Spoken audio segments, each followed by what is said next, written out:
Got back from Seattle. The farmer's market. Sorry, I'm tired. Long day, long day. Always a good day.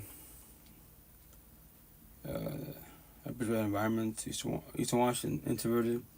On my tattoo, the devil. Western Washington, Seattle, extroverted. Especially with the Queens, famous. Attention getter. Once again, on my tattoos, it's an attention getter in a positive manner.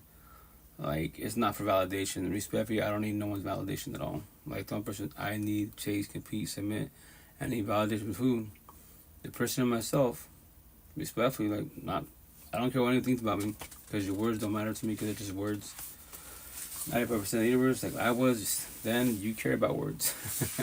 Yeah, off the rip, I'm going to start doing shout outs for me as a being, once again, whatever category you want to use. So, mad love, respect, shout out to, higher source, God, Jesus, Allah, Buddha, Muhammad, the universe, the spiritual universe, your ancestors.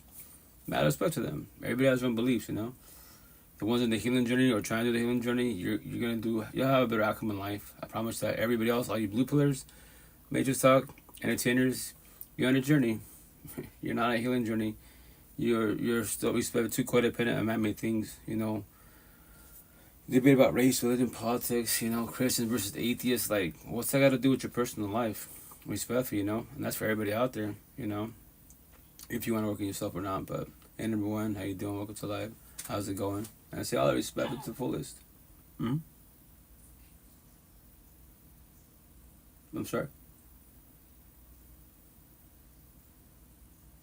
Oh, I'll continue on. Anyways, whatchamacallit, respectfully. Yeah, so I'll go live for an hour, potentially two, but an hour for sure. And once I go live for you guys, not for myself. I'm blessed. Healing journey. I say the term healing journey, but I'm healed. You're reached Christ consciousness.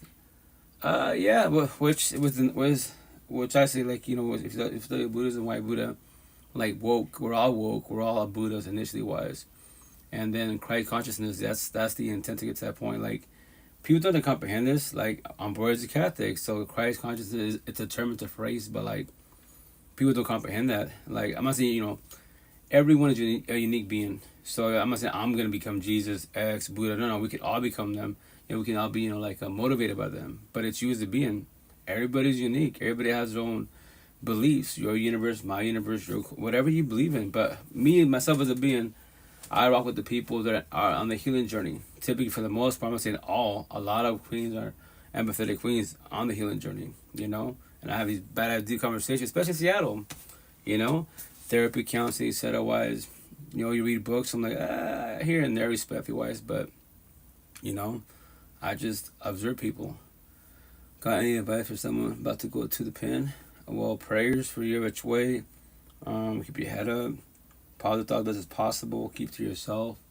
Try not to get in more trouble than you already are. And then, we just want to say it's a blessing in disguise. The idea is that when you get out, you do your time. You go back into the world and try to do better again. Don't get in trouble again, best as possible. Because it's our free one choice, and then we have our environments, then you have the way you raise. It's a lot of scenarios, a lot of categories, but which I preach to the fullest, look at the people around you, Are they good people, empathetic people, nice guys, nice girls? Are they bad people, narcissistic people, bad boy, bad girl, fuck girls? Don't get involved with people like that. Especially in the ghetto hoods. I live in the ghetto hoods, but I'm not in it. You can't miss me. It's highly impossible, I rock my tattoos, the way I dress. You can't miss me at all. But once again, I'm from the streets, raised in this shit, but I'm not in it at all. I want a better life than the overall for everybody else. And I just preach about life and feelings, because I want everyone, you don't have to, that is joy, choice, and free will, start your healing journey if you want to get your life back. And respect when I say this, triggering comment, triggering subject, it doesn't matter what you believe as far as higher source. Because if they're not doing bad and you're doing bad, why and how? Born as a Catholic, higher source can do for you. If that's factual, and if it was factual, as a little kid, you're hearing this, watching this shit, right? Why is a lot of your family suffering? Why don't you have parents? Respectfully. So if higher source isn't suffering, then why are you suffering? If higher source can do it for you, then how's that working out for you respectfully? Higher source, I'll use the terms, right? God wants you to change, but will you change? Buddha wants you to stop being in toxic love, broken, codependent relationships, but will you stop being in toxic love, broken, codependent relationships? You know, Muhammad wants you to stop being a zombie and addict and addiction, but will you stop being a zombie and addict and addiction? And so on and so on. Whatever term you want to use. What I preach to the fullest, no one really says this shit.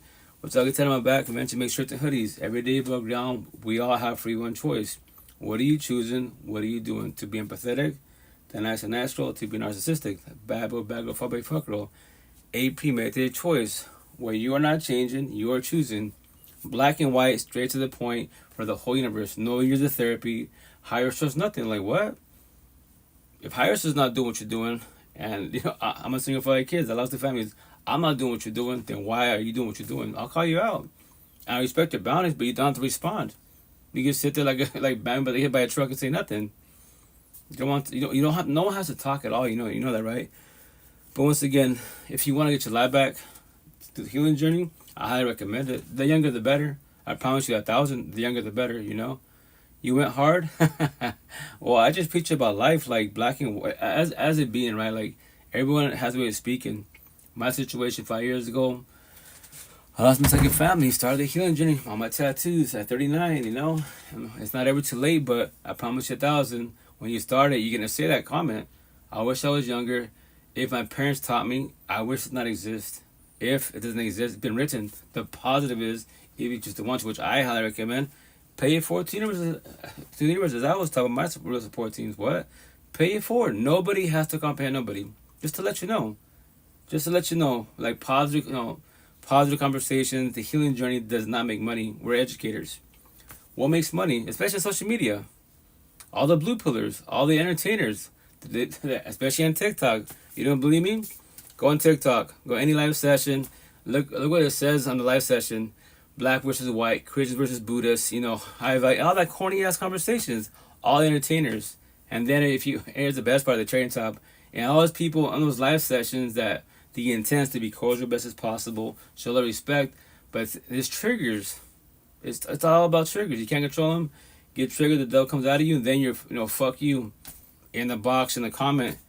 But and if you want to research, which no one really does this, maybe because I'm a geek techie or computers, like, before I make a comment, I observe you. I go to your platform, okay, you just cut somebody out. Then we go platform. Oh, look at that. A picture of the family. Got scriptures of the Bible. I'm like, but you just told someone, fuck you.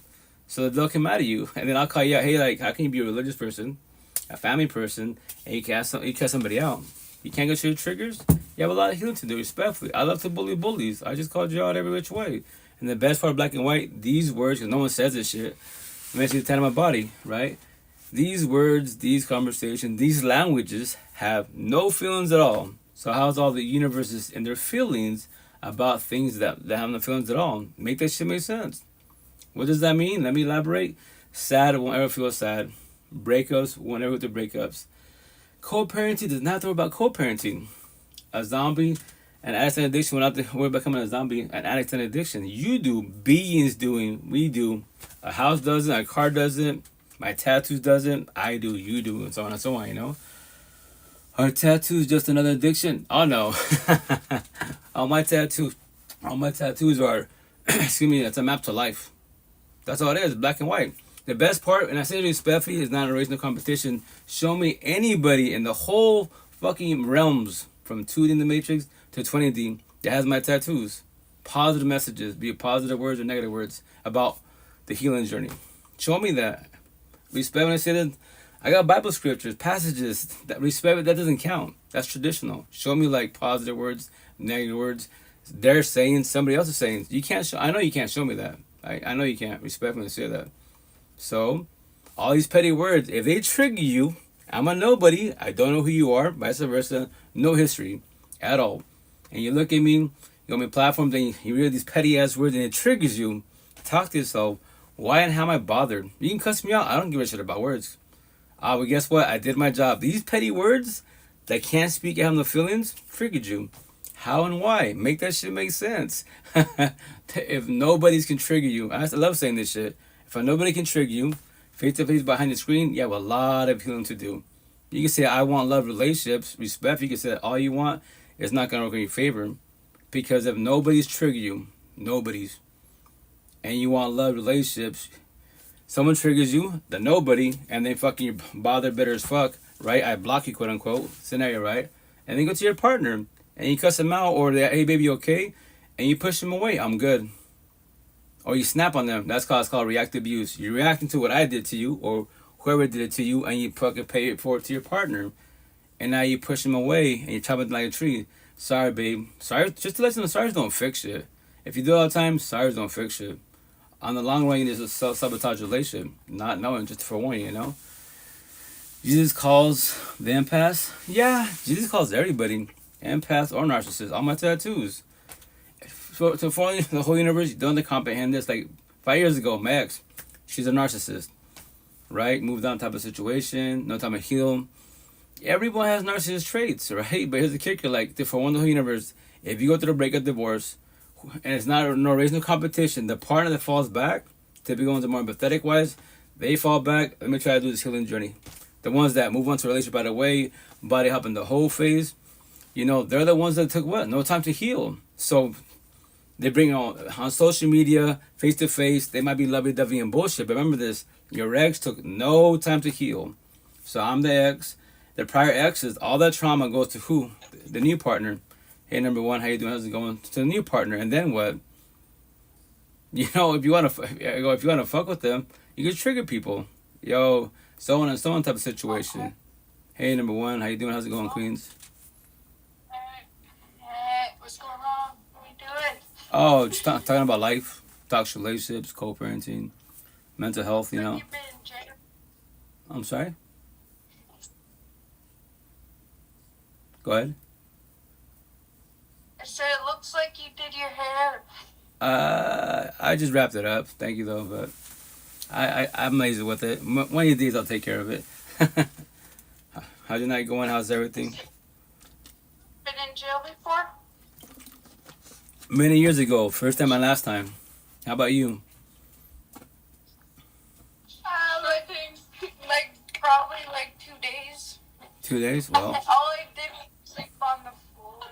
Okay. And we'll have to jail for you. We played 2 weeks. Fucking for me. Well. Girl, are you okay? Obviously. It was just 2 weeks, nothing. Okay. Well. Yeah, but my friends in there. Okay. I did for the moment. For the moment. No, fuck those bitches. Obviously, I don't talk to them anymore. Obviously, well. what the hell? You don't fucking file them. Oh, sorry. No, you good. You're okay. Well, that's cool. The intent is not to go back. The intent is to like learn your lesson. Don't do this again, because if I do this again, I'm gonna go back. But now you're bored and you want to go back, that is your free one choice. You know, respectfully. So, host, you have a twin? Oh, negative. I don't got a twin. I got arrested again, but they let me go. This gotta be nice for me. When they arrest you and they let you go, did they release you on your own recognizance? Here, put this on your face. What is this? I don't know, but it feels good. Did they release you on your own recognizance? They released me with a new court court I'm date. supposed to be on probation, but I got arrested and they let me go, so I don't know. So let me ask you this. What would you do if I punched you in the fucking face? Would you call the police? No, I'll punch you back and I'll beat your ass. Yeah, you can probably beat me up, but then you'll be sorry one day. She said she'll punch me back and she'll be mad. Well, You bitch. the That's intent why we got. the intent not to get physical. You know that, right? Best as possible. Yeah. First of all, little girl, I will beat you and your homegirl up at the same time and teach you how to be law-abiding. Show your fucking ass now. 2 seconds, guys. 2 seconds. Look, that's my stab wound. Look, Just because you're bigger doesn't mean you can fucking fight, bitch. I know how to fight. I know how to Bitch, fucking I got my fight. ass beat, stabbed. Mad for no reason. Handed. Why did she come here? Sorry, guys. I apologize. There's no way I'm gonna be like me. I let people speak. Once again, I've been doing this live session for 5 years now, right? So like, I let people speak, do the thing. I respect it, just to like, there's no way I'm gonna say this, comment to them, because obviously those two, are gonna at each other in bickering type of situation. But first and foremost, like I tell people, like no one should get physical. I'm at this for a reason. It says right here somewhere. It says monkeys, zoos, jails, prisons. I don't like no one fighting at all. Dead the fuck out. It's like if you gotta get physical, I'll just call you a monkey. Dead the fuck out. If you're purposely bullying somebody, causing altercation, so I'll call you a monkey. You deserve to be in a zoo, but you cannot put a human in a zoo because that's inhumane. So what do you have waiting for you? Jails and prisons. Black and white shit to the point. And on top of that, I'll call you the fuck out. If you purposely bullying people, right? Every which way. You can't call all my tattoos. You can all you bullies, cyber bullies, keyboard trolls, your mother should have swallowed you. The universe would be better without you. On my bag it says, don't call yourself a good person, a religious person, a spiritual person, a atheist person. If you know you are doing wrong, you're good for the streets, you're good for nothing, but pseudo God respectfully. Black and white straight to the point. It'll trigger you. What? I just called you a monkey. Yeah. I just called you pseudo garbage. Yeah, I did. Respectfully, I did. But here's the best part. Those words don't have no feelings. So if these words trigger you, why and how? Garbage when I feel like garbage. So why do you feel like garbage? Just because I told you you're garbage? Are you garbage? Respectfully. I swear your other life has a different background. I just came from there. Oh, so I got 2 lives on TikTok. So yeah, different backgrounds a little bit. Released is released. Eek, never hit first. Always hit last. Baby dolls. Once again, like I get to defend, sure defend yourself. But here's the kicker: I preach about environments. Why get to that point, bro? Someone scroll up this. Oh yeah, it's me. I got 2 lives on TikTok, so 2 TikTok, 2 Facebooks. So yeah, I'm right now 9 platforms, 9 cell phones. Not my monkeys, not my. I make music, child, the dub masterpiece. That's cool. Hey, music therapy. That's cool. Do you think? I thought I was doing some. Nah, you're totally good. That's how you like twin. Like probably my other lives that shit. So once again, this is a live podcast. I've been doing this for 5 years. I'm the overall like Bigo, Likey, Clubhouse, those apps like 2.5 years. Like because about 2.5 years on TikTok, especially it's the best platform. But at the same time, you have too many butterfly unicorns. They get into feelings, especially about triggers. The shit I talk about on my tattoos. So after my 3rd time getting reported for hate speech, misinformation, bullying, what I do? TikTok, cell phones, technology, Google, other apps like TikTok. I was like, damn, there's a lot of apps out there. So what I do? I would go live on all these platforms. They report me any platform. I don't care. Got 9. They shut 1 down. They just shut 7 down. I still got 1 more to go. 2 more to go. I don't care. I won't stop. Like here's the best part. You got triggered by words. These words, these conversations, these languages have no feelings at all. So how's all the universe and their feelings about things that don't have no feelings at all? Make that make sense respectfully. And that's the shit no one really says. I'm saying that's why 5 years ago, I'm gonna try to figure out life for everybody. Nobody has to comprehend me at all, but I'll speak black and white. I will think and live black and white. Just figure this shit out. Make it as simple as possible. If you want to go deep in the rabbit hole and fucking want to understand like molecules and neutrons, go through all that. That's your choice if you will. I won't. I will tell you like, yo, I don't waste my energy in that. Respectfully, what's the point? But remember, if you want to, go get involved, do all that. But here's the best part. I'll call you out. While you're studying all that information, right? But in your personal life, let's say you're posting on social media, or if I know you personally wise, one-on-one type of situation, you're a customer, whatever type of situation is, and you're in toxic love, broken, codependent relations. Like, why don't you worry about that? What? Why don't you worry about home? Everything starts from home. You know that, right?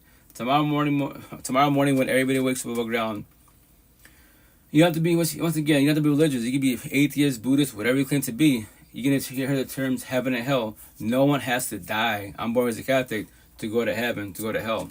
Don't worry about that. Every day above ground have both your 4 walls. Your mental home and then your physical home. When you wake up tomorrow morning, do you love being home? Do you hate being home? If you love being home, that's your peace, your temple, your aura, your heaven on earth. If you hate being home, well, because in your dungeon, you're sentencing hell on earth. There it is. No, you're not dead. You're fucking living it. So focus on heaven best as possible, analogy, metaphor, versus hell. Whatever triggers you, causes your hell. Talk to yourself, who is it? Negative triggers. I was having a good day, now I'm sad. PTSD, whatever term you want to use. There's negativity wise, negative energy. Who or what caused it? I don't know. Should investigate. You don't have to. I respect your boundaries, all the terminology, but you should work on yourself. But you don't have to. Fuck it. Wear the mask smiles. Behind it, you're dying crying. And lie to the universe, even yourself, that you're A-okay. Even though you know you're not. I was you. Trust. The mask smiles suck, man. And that's the shit. That's why I go live for the universe. I play these clips. I have my touches for a reason to trigger you. And people tell me, like, why do you want to trigger people? Everyone in the universe has their own beliefs, their own gifts. Maybe you do music therapy, poetry therapy, whatever you're doing, right? But as the being wise, you know, are you working on yourself? Because whatever you claim to be religious, spiritual, but you're sad and depressed, how and why? Respectfully, like, don't you work on yourself as a being, work on your personal feelings, or stay a people pleaser and then be supportive for everybody else. Like, it makes me feel good when I help others out. Like, I get the concept, I was you. That's called people pleasing. But then you put yourself on the back burner, and you know, you're potentially might start the healing journey, but then your friend's going through it, and you feel like, you know what, I gotta go save them. Like, nobody can fix, change, save anyone in the universe at all. Physically, financially, yes you can. Emotionally, mentally, spiritually, no you can't, because that's their healing journey. They're the one that has to let go. They're the one that has to do comprehension. You can't do it for them. You can be real supportive, which I say real support teams. We can, for everybody, right? I can heal you, guide you, support you, uplift you, forward, and show my love to you. That's it. But I can't do it for you at all. Not even higher source. If higher source can do it for you, respect and say this. How long you been praying, planning, hoping, manifesting? And how's that working out for you? They want you to change, but will you change? They want you to stop being sad, but will you stop being sad? That is your free one choice, you know, as a being. So that's the shit for everybody out there. Once again, and I say respect for every which way. But right now, I'm picking clips. Like, once again, you don't see what I see, right? But you're hearing something. And the cool thing is, like, once again, when I play these clips, if it triggers you, talk to yourself. Why and how? I hear someone speaking, right? On all these platforms, I don't see a physical being. You see me physically. That's all you see, right? But you don't see my cell phone. So it's even better because now you use your imagination station, your brain, you know. And once again, so I have to. 2 seconds, guys. So I'm gonna play this clip real fast, like whatchamacallit, of XXX Tentacion, Josh Amfro. He passed away, I think this year's going on 8 years now, on June 18th. Don't quote me now. I gotta get my tattoos. I'll give you a better answer. I want to say it's June 18th. Yeah, June 18th, 2018. So, whatchamacallit, it's been this month. Coming up in June was be 8 years since he passed. And as it being on Karen's legacy, like, his music's good, don't get me wrong, right? But at 20 years old, the Tree of Life, his tattoo, right? And it has a 20 on the side. Why 20? If you're 20 years old, I'm tired. If you're 20 years old and younger, I challenge you, especially as a man, quote unquote, and male from the ghetto hoods, teach me something positive. And I say respectfully, don't bring tradition corny ways. I don't want to hear God, Jesus, Buddha. I've heard it all. I'm older than you. You're 20 years old. I'm 44. So teach me something positive. You're in the healing journey. You know, something you're trying to do in a positive manner. You know, respect you out of all these platforms, face to face. Like, I've only met one person. You know, I met him on Bigo. He's on IG. We go back and forth. You know, he's just 19, I believe, or 20 either or. You know, don't quote me now. And I tell him, like, fuck, you speak hella good, man. I tell him, King, you're a beast. I love the way you speak because you're definitely in the healing journey. And his parents and grandmother taught him. I was like, to forewarn you, you're done to comprehend this, but I preach about raw real life, raw real feelings, and what? Which Buddha was doing for 2,500 years, not knowing 3 months ago. Spotify. Technology, man. Once again, if you want to start your healing journey, do you see this cell phone right here? I got fucking 15 cell phones.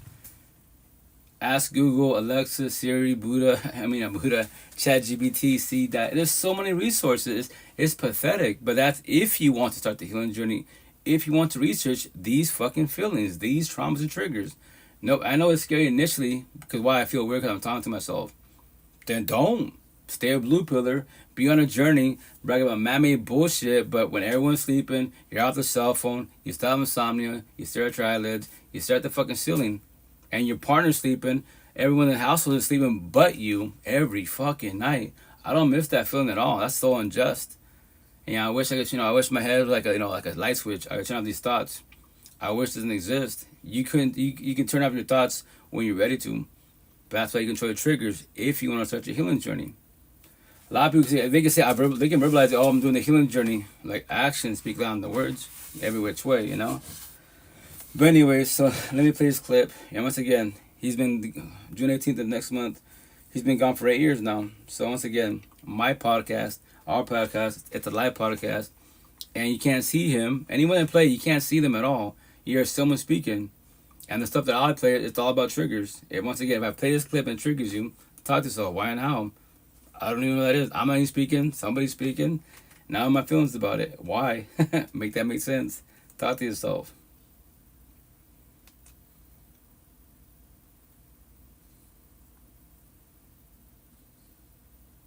I don't want to basically give me any light for the positive things I'm talking about, or how I'm trying to save these fucking kids' lives. X wasn't crying for attention. He was exposing the system's silence towards black men who try to lead with light. He knew the media would ignore the mission. Save the kids was too powerful for their agenda. But y'all sure the fuck want to ruin me. A 19-year-old African American that is basically a 1%er going against every fucking odds. Y'all want to fucking ruin me, right? Nobody wants to give power to the fact that I'm out here really trying to fucking do something positive, but y'all want to ruin me? This was more than music. This was a spiritual war, and he was risking it all to wake up the next generation.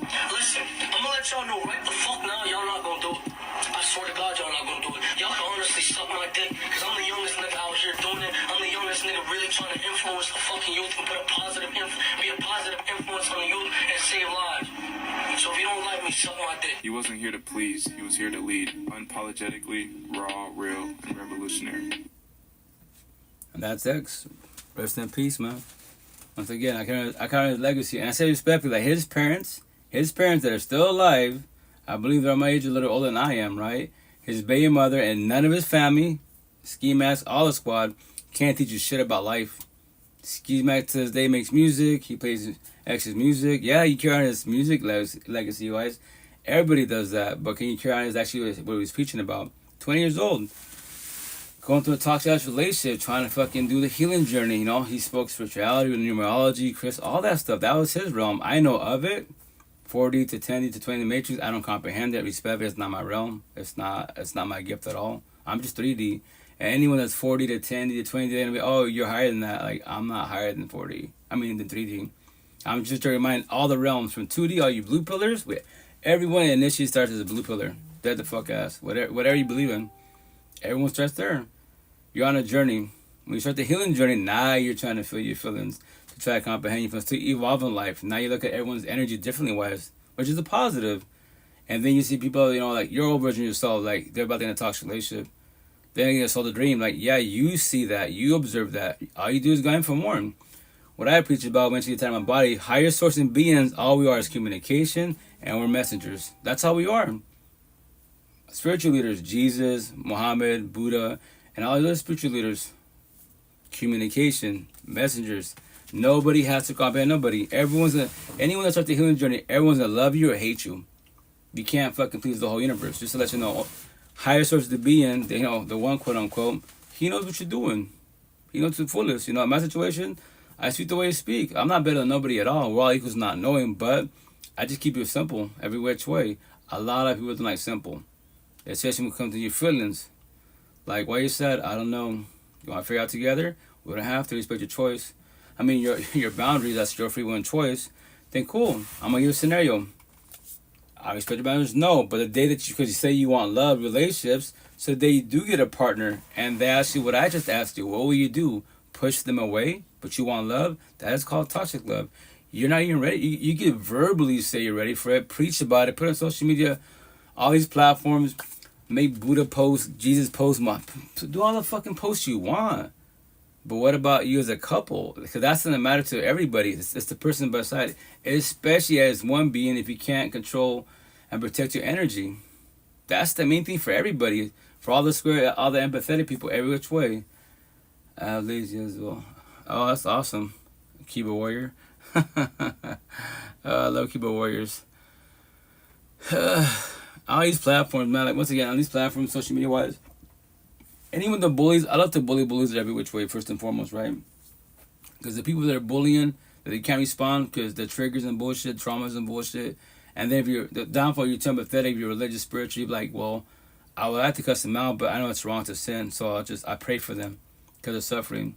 Like, respect, but when I say this, it's not Jesus times, man. It's 2025 times. Match energy, reverse psychology. My motto to the whole universe, to form the universe. If you play dumb, I'll play dumber. If you play stupid, I'll play stupider. If you can't, words, please don't open your mouth. I promise you, 1,000 of my tattoos, I will traumatize you. I promise you I will. In your match, my neck tattoo, and if the rap part is in your head, I will add a door of pain. And when you want to talk your shit, bully me, and you're choosing the wrong person, I'll block you. I'll say what I gotta say. I block you. And after that, every day, when you wake up, fuck that guy with the tattoos. You didn't gotta know my name. I'm taking your energy. I wake up, I pray for the universe. I go my day, I don't even think about you. So why would you allow me to live in your mansion, in your head, rent free? Why would you allow me to add more trauma in your life? And I don't fucking know you. I'm a nobody to you. But I did my job because I love to bully bullies. Every which way. But anyways, like X, he was doing good at 20 years old. But once again, all these elites, weak ass Drake and all these fucking alphas, machistas, narcissistic, energy boys and girls are fucking weak. They have money, power, and fame. Their god is $1, literally $1. And mammy bullshit, body, beauty, lust, all these bullshit categories. They're all blue pillars. They can say God, but it doesn't matter. It's fucking terms. It's a building. It's a book. But not all my tattoos for both sides. Narcissist side, God is good, but are you good? Whatever your higher source is. Empath side, good side, God is good, but are you good? Shots fired. What? Just because church, A for effort. But look at this. You can treat everybody good, but your partner, you mistreat them. Emotionally cheating, verbally abusive, breaking shit, passing by their cell phone, being a fuckboy, fuckgirl, physically whooping their asses. But you love God, Allah, Buddha, Muhammad. God is good, but you're not good. I'll let you know you're not good. And maybe who the fuck are you to judge? Face tattoo. 1% woke. We're the referee judges of all the universes, all the realms. That's who I am. To remind you, you're fucking up. Because God told me to tell you a message. Because higher source communication, beings, we're all messengers. Everyone's the same shit. We're all communication and we're all messengers. Nobody has to compare nobody. Anyone you speak to face to face behind the screen, what are we doing? Either positive conversations or negative conversations. Everybody's planting seeds. As a being, what are you doing with the seeds? Are you planting them? I mean, take it back. Are you gonna water them, or are you gonna let them die? You can let them die. And as long as you remember the terminology, well, my situation 5 years ago, in 2000, I heard the terms empath, narcissist, the healing journey in Seattle. 2000, a long fucking time ago. 5 years ago, Google, YouTube, what's an empath? What's a narcissist? What's the healing journey? Fucking sat there like, oh my gosh, all this fucking time. I heard the term, but I never, once again, if you don't make a comment or ask a question, you won't ever spark a conversation. You won't ever know. Think is not knowing. Judge is not knowing. Assume is not knowing. Gossip is not knowing. My tattoos all the time. Eastern Washington, they all look at me. Not men and women, boys and girls, whatever age they are, right? Doesn't matter what age they are. I'm the devil in their eyes. It don't hurt my fucking feelings. In Seattle, they look at me. Guess what? Hey, I got tattoos. Or you have a lot of tattoos. You have a lot of words. What? Yeah, attention getter. The only reason we're speaking certain minutes, king, queen, because of my tattoos. Not because of me at all. It's because of my tattoos. Because you've never seen anybody with a bunch of words and passages, right? Little notes to the universe. Really? Show me that. Like, nah, you're right. I go, it's not about being right. I did it for a reason, to get your attention. Now we're talking. We can talk on vibe, And what's your tattoos about? It's all about the healing journey. Positive triggers and negative triggers. But that's if you want to work on your feelings. You don't have to. You can work on everybody else's feelings but yours. The day that you want love, or you think you're ready, and if a lot of people say, single, celibate, and just for one, just because you're celibate and the potential partner to be their celibate, A for effort, both of you control your lust, but just because you're celibate doesn't make you a better person. Just because you're celibate, it's not gonna guarantee you a long-term healthy monogamous poly, whatever bullshit term you want to use, relationship at all. It doesn't guarantee nothing. It just lets you know, hey, I've been seeing a year celibate, you've been 4 years celibate, you controlling your lust, I'm controlling my lust. A for fucking effort. But once again, you could be a person that's narcissistic, bad girl, fuck girl, or you could be a person that's empathetic, nice girl. Now can you study people's energies? Or will you learn the hard way and fucking fall on your face once again and respect people? We all do this. Don't matter if you're a square, empathetic person or narcissistic person. When the relationship goes to shit and they cheat on you, break up with you, divorce you, what will you do? Because everyone's stuck on the fucking victim mentality. You play the role of victim mentality. Sob story. Boo-hoo me. They fucked me over. Once again, all men, all women. Yeah, be at each other's throats. How's it working out for you, man? Like, fall back and start working on yourself. Observe people's energy. I promise you 1,000. All the red flags and answers in front of your face. I can promise every which way. Study energy. My eyes, my facial expressions, my tone of voice, my environment, how I treat others, how I treat myself. There it is. And here's the best part. Yeah, you don't have to speak to nobody. Scenario. Let's say you like me, quote unquote. It's not factual, it's just scenario. And I mistreat people at Starbucks. Mistreat a person, let's say there's a homeless person, I mistreat them. But I see energy, you're looking at me, checking me out, and I shoot my shot. But there's all the fucking red flags, literally in front of your face.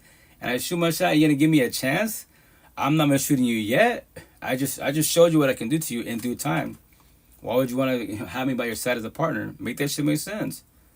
And that's why, positive, negative, all my tattoos, black and white words. If you're a positive person, empathetic person, nice person, right? God person, and you offer love, that's cool. You offer love. Then why are you doing the opposite track? Why do you do bad girl, phobic, fuck girls? They're too narcissistic. All they offer is toxic love. You are God, they're the devil. Why are you doing the opposite track?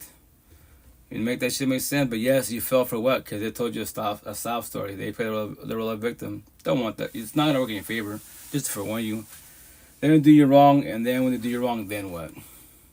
I pray, but I manifest that God, Jesus, Allah, Buddha, Muhammad, the universe, the spiritual universe, your ancestors, magically will wake them up, and they love me like I love them. How long will that be for? A day from now, a month from now, a year, 10 years, 30 years deep. Finally, they love you. But they already fucked you over 20,000 times. They have fucking 20,000 baby mom, baby fathers. And now finally they love you. You're the main one.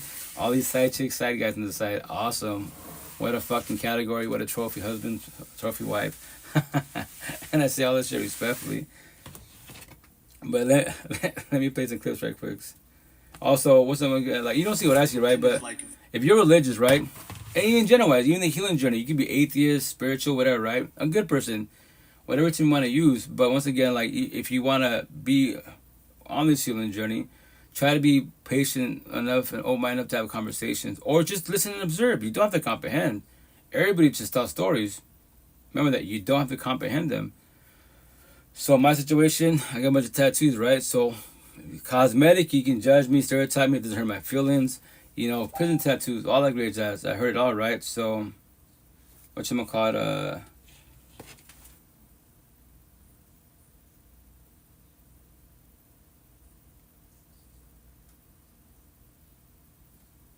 2 seconds. But,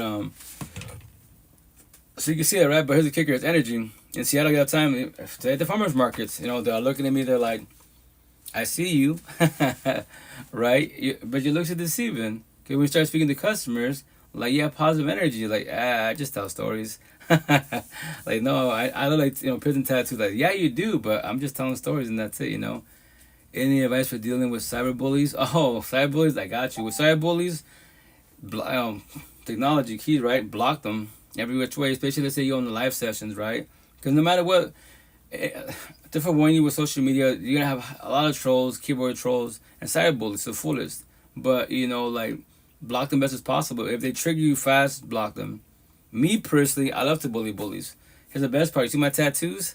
It's hard to see, right? The second line is not my line. A Queen on Beagle, she DM'd me. I haven't spoken to her probably like 6-7 months. They say, hey, coach, hey, king. They're just words, right? I'm like, yeah, they're just words. Can I say something? Damn those tattoos. Sharpies. It's all about Sharpies. Temporary tattoos. But whatchamacallit. So anyone that bullies you, right?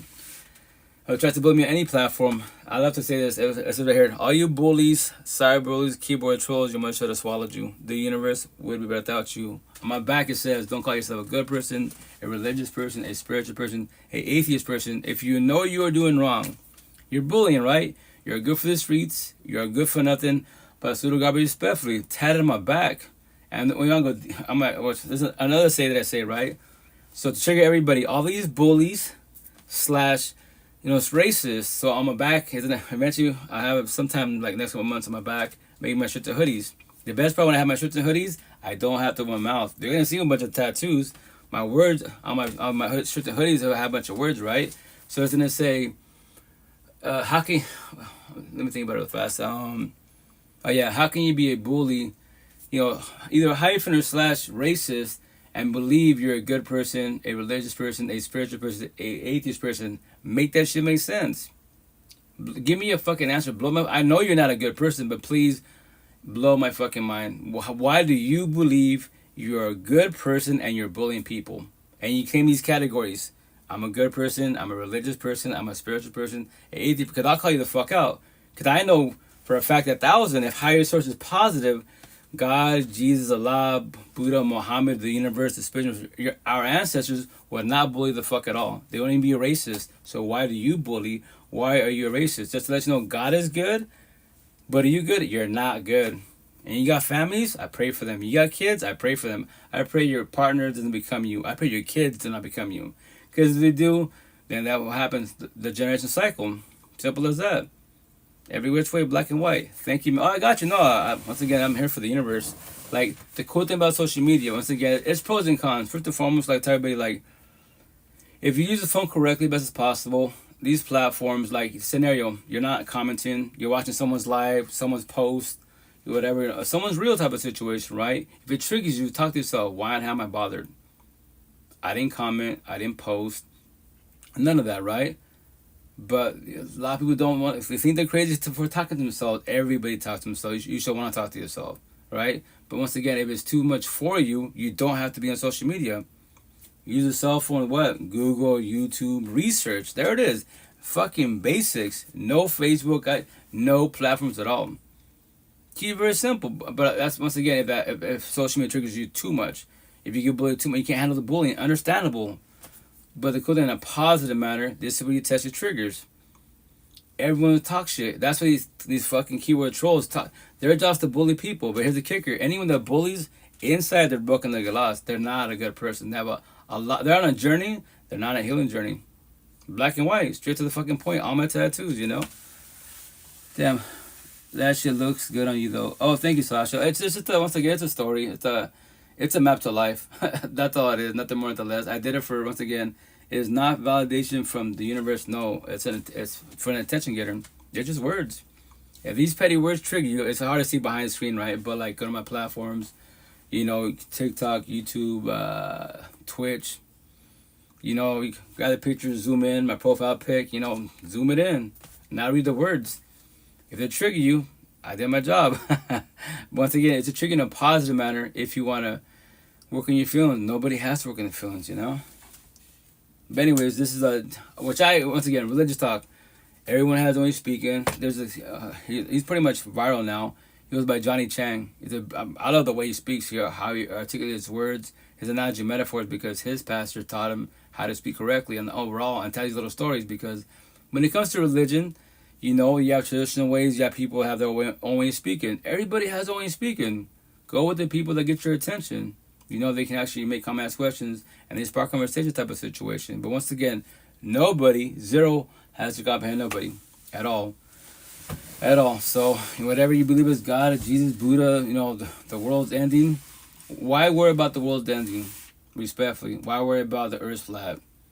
What's that doing that with your personal life, your four walls? Your physical four walls at home, if it's toxic, and your mental four walls, your mental health, quote unquote. Worry about that. That's a better outcome every which way.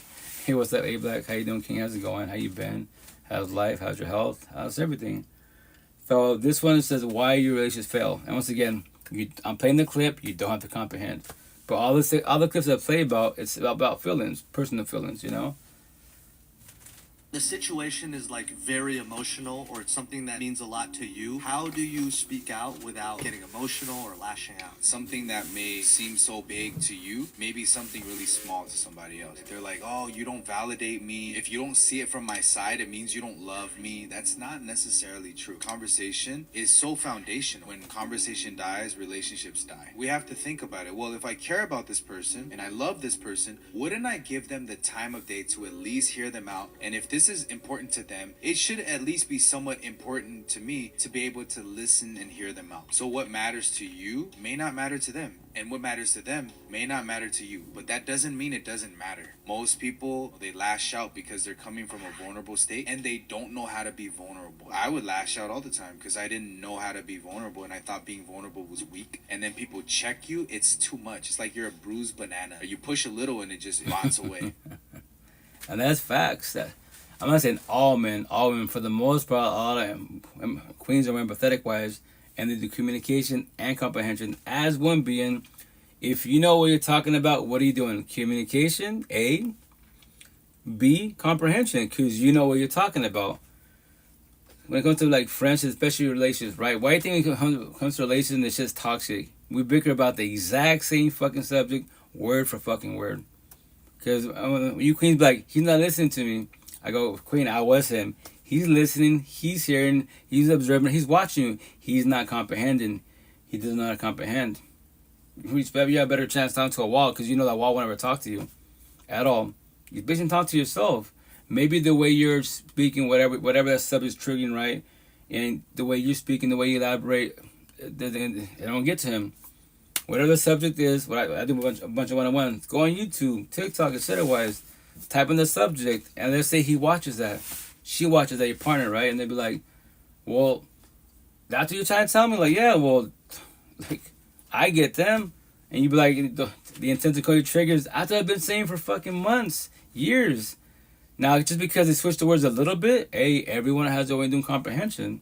That's the cool thing about social media, all these resources and shit. If there's the will, is the way, right? And that's the thing, like, once again, like, triggers. Like you said, he would lash out, because when you become vulnerable, and if you're not taught to be vulnerable, you that's why the correct word is called, you can be lash out, pop off, crash out, whatever you want to say, right?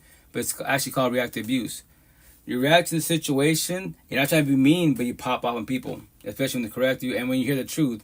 No matter whether the truth thousand or hurt, you cannot butt up the fucking truth. You can try to articulate your words, different analogy, metaphors like me, like, yo, you're doing bad. If you want me blunt, you keep it 1,000, you're fucking up.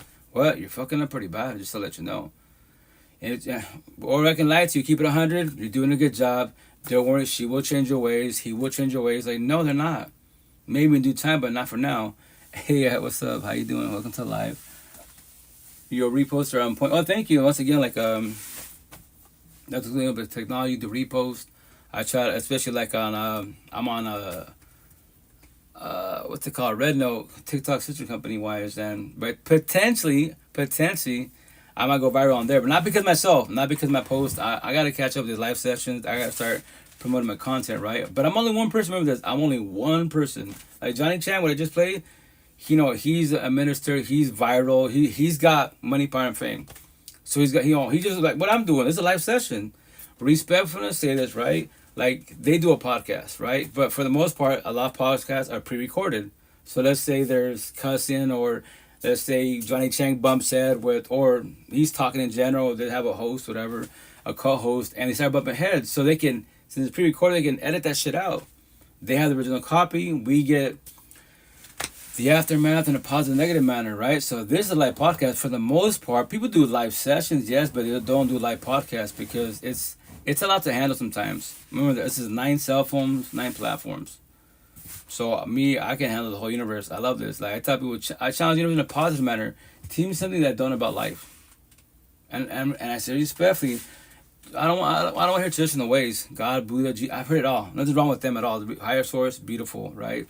Positive talk, but like, what about you? Like, what's your notes? What are your beliefs? Because I was born as a Catholic. God, Jesus, right? Nothing's wrong with that. Then you have, Allah, which Allah is God, right? Yeah, they're terminology, different languages, right? And then Buddha. Me personally, I'm not saying become a Buddhist, no. Vibe with Buddha.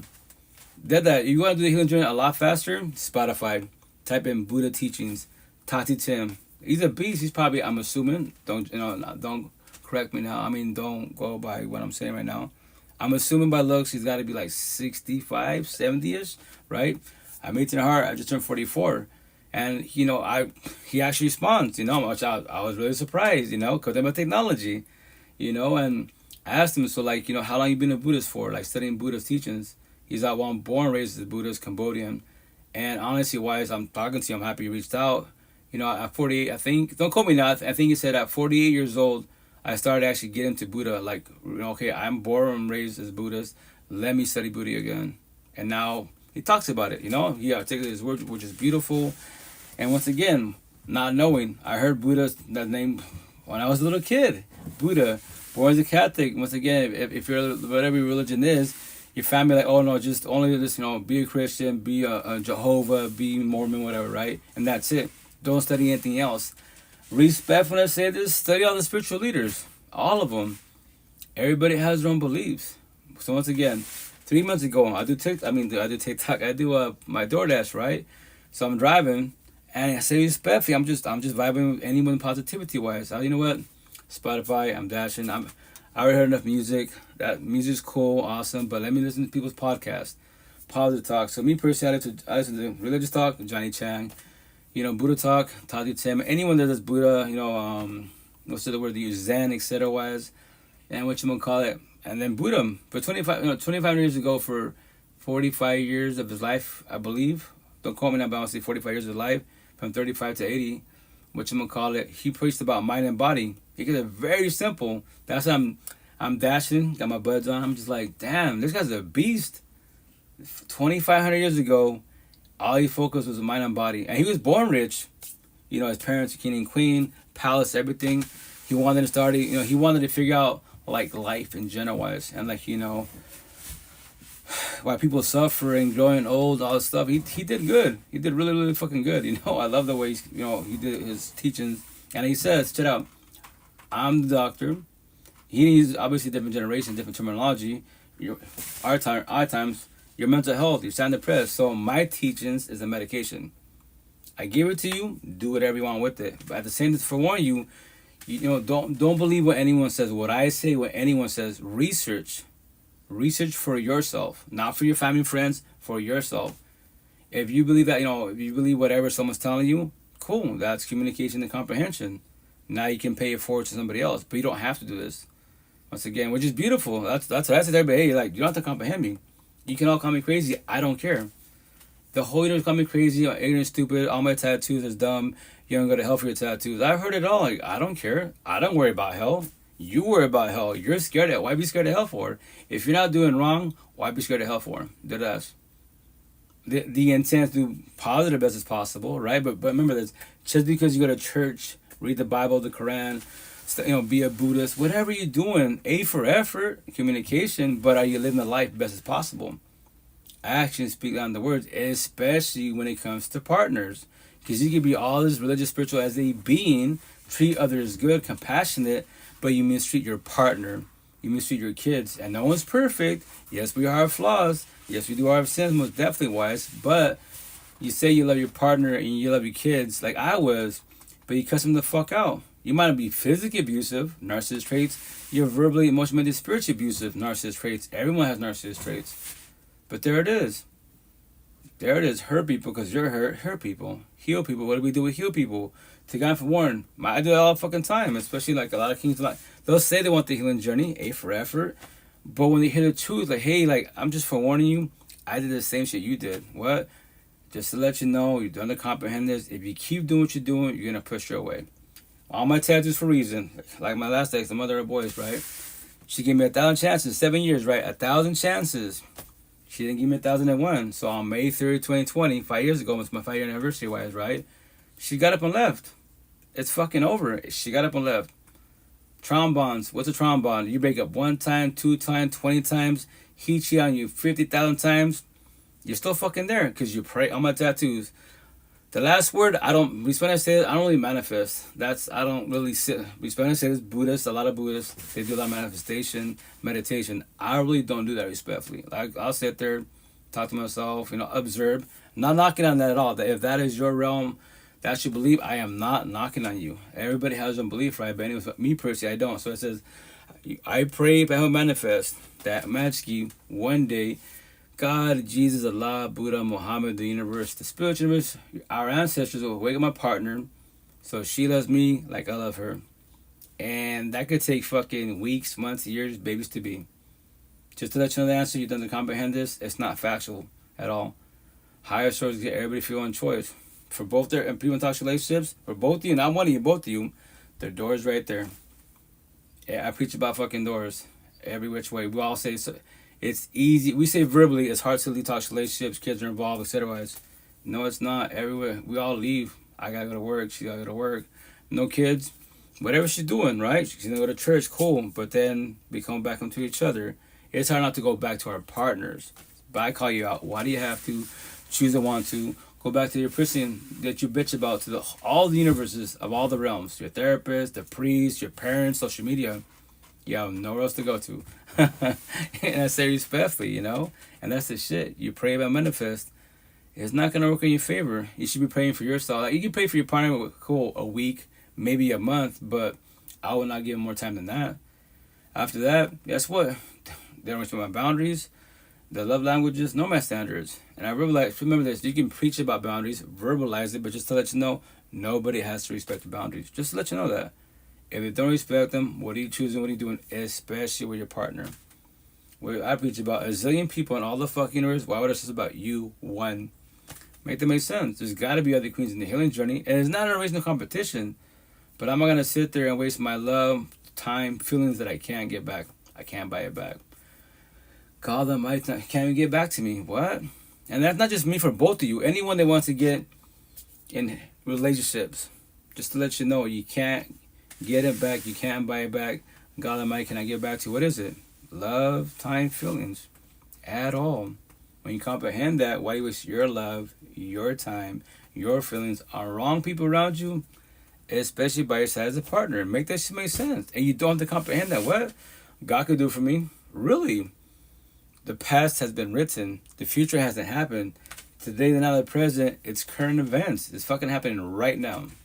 This is what you have control for the most part on the overall. You can't control people's actions, but you can control people's environments. And the best part, remember this, rejection is protection. Every which way. It's your life. We're taught that being, selfish, it's wrong. It's a sin. You're being narcissistic. It's healthy fucking narcissism. I say to the fullest, if I don't got myself, then who got me? Higher source, sure. Spiritual numbers, energy, yeah. A for effort, right? Cool. That's a comprehension for everybody, right? Whatever your belief is. But what about physical beings? My parents got me. My ex has me. My kids have me. They might have me for today, maybe tomorrow, maybe a year from now. But guess what? Fair and a positive matter. Did you know anyone could leave? Anyone can ghost. Anyone could cheat. Anyone can break up with you. Anyone can divorce you. Whenever they want to. That is their choice and free will. When they do, and which they shall, how we react, how we respond, or do you live in fear, scared of that? What? You don't have to comment what I just told you. I was you. What? Like my last ex, I take that back. My last potential partner, she squashed it, I think October, November. Respect and say there's nothing against her. Because nowadays, it's an oxymoron, right? It's easier to cheat, ghost, break up with people than to actually have a dog conversation, a come to conversation. Babe, guess what? I was cool, I was digging this, but guess what? I thought I was ready. But come to find out, I'm not ready for this. Just to let you know, they can tell you that. The idea would be nice that they told you that, but they don't have to. Because it's an oxymoron. It's easier just to run, go, cheat, block. And you're like, what happened? And now, once again, if you can't control your energy, nor protect it, you have a lot of healing to do. Because no one, rejection, protection, in a positive manner or negative manner. They don't have to talk to you. They got scared. Oh, shit. I thought I was ready. Fuck no. But I know if I talk to them, and I could tell they love me to the fullest, I'm going to make them shed tears. They may potentially be clinging on me. As it is, they're clinging. That was on me. Now when it's over, they might not potentially handle the rejection nor the breakup. And then hurt people. You're hurt. You thought, thinking, once again, thinking is not knowing, judge is not knowing, assume is not knowing, gossip is not knowing. You didn't, that's what thought people. Try to start your healing journey, right? Talk to yourself. And don't lie to yourself. Because remember, these feelings are not factual. Your heart is, which I say on my tattoos, is toxic love, it's communication. Your mind, but remember that everyone speaks differently. Some people say vice versa. Your heart is comprehension. Your mind is, communication, toxic love. I say it backwards. Well, my way. Mine, because respectfully, think about it, really, really good. Once again, different terminology. My mind tells my mouth to move and have the words come out. My heart does it. My heart is just an organ that pumps blood. Before I started the healing journey 5 years ago, I'm going to breakup. I'm having a heartbreak. Your heart is just the organ that pumps blood. Your heartbreak, what is it? Emotional breakdowns, anxiety, attacks, depression, and no motivation, and stress. Those 5 categories. Because one person, and it sucks. It sucks every which way because you gave your all. You might have both gave your all to a certain extent, right? Victim mentality. You have the right to say, I gave him, like my ex, the mother of boys. I gave her 7 years of my life. Yeah, initially, victim mentality. What I said, we gave each other 7 years of our life. It was a blessing in disguise. It hurt really bad because we finally say this, like, if there's no kids involved, tell everybody, the door's right there. Be like Forrest Gump, go to the door, don't ever look back. Don't ever look back. The downfall, if you're too empathetic, all my tattoos like I was, you're too empathetic. Well, what's your flaw? Like my flaw was. You're too empathetic, you're too nice, you're too gullible, you're too nice, you're called a people pleaser. You will worry about them. That's a scenario, your partner's too narcissistic. A lot of boys are narcissistic. We're not really men, raising correctly, right? And we're getting verbal altercations, we hot-tempered type of situation, right? So you're always there to, especially queens, you're there to what? Guide and forewarn and apologize. Hey, sorry, sir, sorry, miss. Like, don't, excuse my boyfriend, excuse my husband. Like, please don't pay attention. Please don't call the cops. So you're fucking becoming their mother, their father, probation officer. Like, that's an adult. Let them fuck up. All these resources, man. On top of that, I promise you 1,000.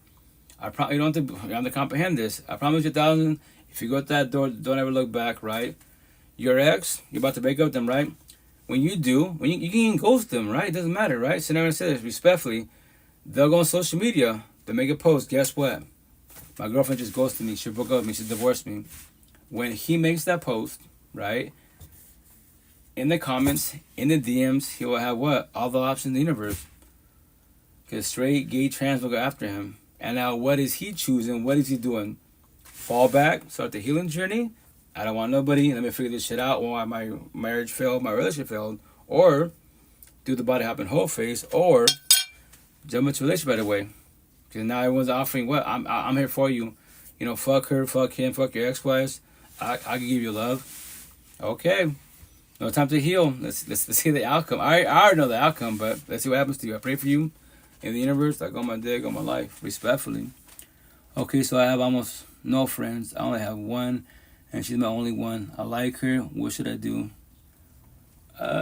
Well, have you talked to her about that? Like before you talk to her, remember this. First and foremost, like, again, maybe on her side it's platonic.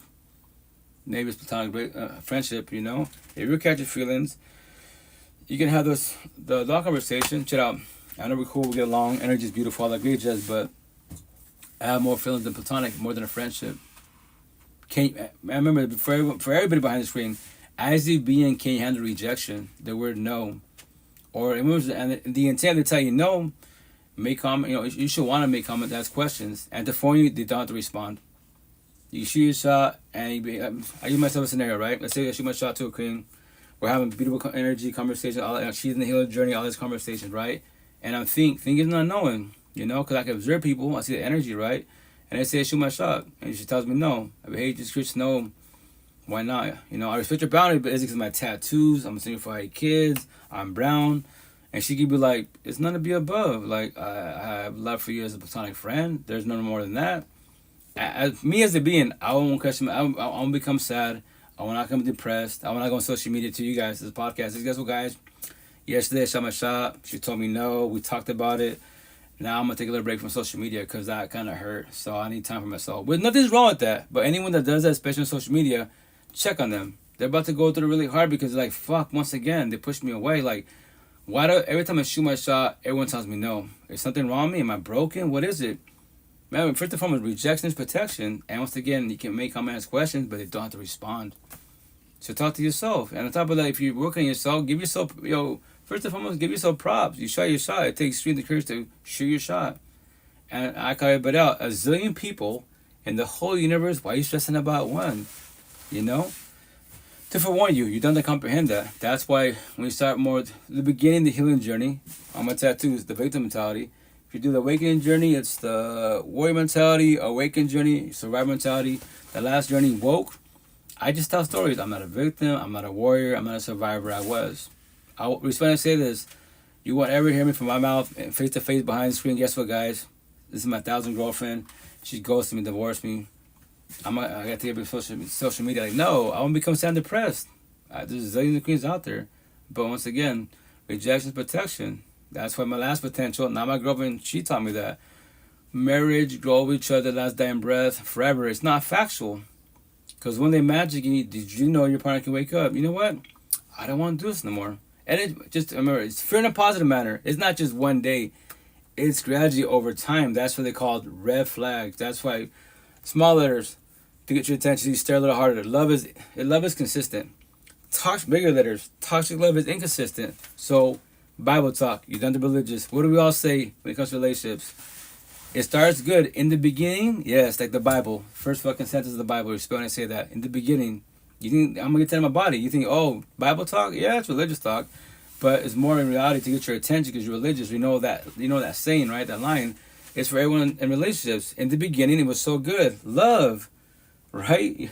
And then it goes to toxic love. Now, okay, so when did the sparks start ending? What were the red flags? What are that? Let me elaborate. Let me tell you my little stories. Because this is the red flags. I know what's happening because no one told me what red flags are. That's why the intent of your exes. I don't know how many you have in this lifetime. Observe all your exes red flags. What did you dislike about them? Those are called red flags. When you comprehend them, the next potential to be when you observe the red flags, you comprehend your own red flags of your exes, you realize boundaries. Hey, just to let you know, I don't deal with jealousy issues, insecurities. You can be in your past and present because all my exes, all of them did the exact same thing you did. Hey, oh, thank you, Bridget. What you gonna call them? Oh, okay, I understand. Thank you. It's factual. 1,000. You know what I say, Black. Oh, you tell welcome once again. I'm just here to tell stories and guide for Warren and be real support teams for everybody. Like, if you have real support teams and everybody has their beliefs, that's a positive because you're trying to feel whatever feelings you're going through. The healing journey initially is very, very painful because you fall back, be alone. Just to forewarn you, initially it is scary to be alone because we're brainwashed, conditioned to be codependent people. Think about it. The only people that need anybody in the universe is who? Kiddos. Because the kids are what? They're kids. I have 8 kids. The little ones, they can't get a job yet, you know? So what do? My ex, we do co-parenting. You know, she got her hubby type of situation. So you was a little kid. You became a teenager, a young adult. Then you finally, what? You became an adult. You fucking leave the household, go into the Matrix. But to forewarn you, the Matrix can fucking swallow your ass up. Because you can get it. And the Matrix, nobody can beat the Matrix. Not even the fucking elites can. Nobody can beat the shit. You can maintain job, money, car, home. Maintain. You're doing communication. Now can you do comprehension of life? What? The second part. You did communication. You're maintaining cool. Little McDonald's. I got my little Honda. I live in a little condo. Cool. Or whatever. A little townhome. It could be a studio. As one being, as long as you're maintaining and you're happy, you're fucking blessed. Anybody, okay. People can bullshit and bully you with your family and friends, social, and that's a squad. You're bullshitting. That's okay. No, they bully you. Guess what? I got my business. I got a Bugatti. I got all this money, power, and fame, and they're giving you shit. That's not a good person. No matter whatever the fuck they claim to be, I'm good, religious, spiritual, atheist. You're not a good person because bullies, good people don't bully. Higher source doesn't bully. So why are you bullying me? Let's keep it fucking black and white to the point. So that's what I'm saying. Like, you just maintain best as possible.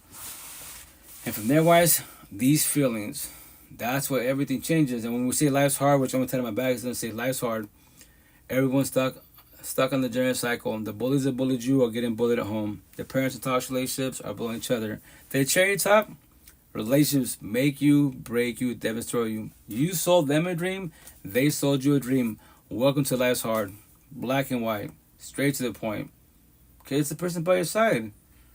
That's what changes your whole mentality, your beliefs. God, my first baby moms, you know, I was like what, about 20 years old. I had the V card, the Virgin card, every which way, save for the right one. Born as a Catholic, respect when I say this, and I say respectfully, church in corny ways, like it did not work in my favor, and I got mad. God, your God. I went born as a Catholic, show the respect to everybody, be compassionate, right? Pay people because of suffering, because they're bullying, all that shit. And look what happened. Why the fuck did I get destroyed? I love someone that doesn't love me back. But once again, I love, she doesn't love me. That's why it's called toxic love. Love can't hurt. Highly impossible. Love is free, fear in the fucking water. Love is consistent. All my tattoos, right? Toxic love. When everyone says, I'm scared of love. That's a wrong fucking term, wrong sentence. No, be scared of toxic love. What's toxic love? I just told you. You love somebody that doesn't love you back. You meet the halfways, they won't meet you halfways. They can verbalize it. Well, let's go to church. Couple therapy. A for fucking effort.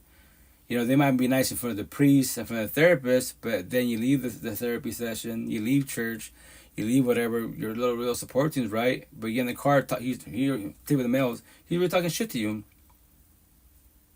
Wow, that's called toxic love. That's why toxic love will cost you everything. Emotionally, mentally, spiritually, physically, financially, especially the queens, potentially even your own life. He's emotionally cheating. He is breaking shit. Now he's being a fuckboy, right? And he's fucking physically whooping your ass. All my tattoos. That's the devil disciple. All these bad boy, bad girl, fuckboy circles, my tattoo circles. He is your slave master. He says, fuck your feelings. Tatted right here. And you queens, you're too empathetic. You are the slave. You won't say fuck his feelings because that's wrong. It's a sin. You know, I feel guilty. I shouldn't be saying that. Yo, respect and say that it's not Jesus times. You don't have to do this. I love doing this. I'm born as a Catholic. Yo, like, if higher source knows all, he knows exactly what I'm doing. I might say it differently. Why is I'm going to be blunt about it? But like, no, that is wrong. I bully bullies. That's what you do. What? Match energy. Don't take energy. You know, what's the other term? Psychology talk. It's reverse psychology, you know? It's factual 1,000. One-way street. That's what I'm saying. As a being, if you offer love, and you know, like, once again, no one's perfect. We all have flaws. We have our little sins. We have our traumas. But on the overall, whatever you are, I'm a good person. I'm a religious person. I'm a spiritual person. I'm an atheist person. But on the overall, you know that you are. Cool. I call you a square. I'm a square, right? To invite people that are like you on the overall, but the downfall with social media, raised correctly. If you date people with similar interests and shit, it's gonna be boring. So you should do opposite attract. When you're those butterflies, that means love. Those butterflies is your mind telling your heart, fucking run. This is not a good scenario. That's not a good person. Because the movies and bullshit or brainwashed, that means they love me. Like my first baby moms. Fuck, I got all that many times. And I started doing the healing journey 5 years ago, and I was like, what? I saw a TikTok about that. So, yeah, those butterflies, that's the bad thing. You just don't know that yet. Your heart, which I say, toxic love, is communication. Your mind, love, comprehension. Why do you think your mind's like, hey, you deserve better? Believe it whenever you want to. Your heart's like, no, maybe tomorrow. I pray, but I manifest. Like, okay. All right, don't worry, I was you. First baby moms, 3 daughters deep, 12 years too long. Second baby moms, mother of boys. Actually, the first baby moms I chose after 12 years. Fuck this, I'm out. And just for 1 year, it's gonna suck. When kids are involved, because your kids have the right to call you out, like, yo, like, you gave up on us. And I told my daughters, especially my oldest one, I'm like, respect when I say this, you're done to comprehend this. Like, no, it was a bad scenario. It was a bad every which way environment. If your mom wanted to, because you especially like in America for the most part, maybe other countries that cannot speak for other countries, but in America, Washington State, that was favored. And the cops get involved if they're in favor of the woman and the kid, not the man. The man's fucking the bottom of the food. You're about to get fucked, and you're the one that's all beaten and bullshit.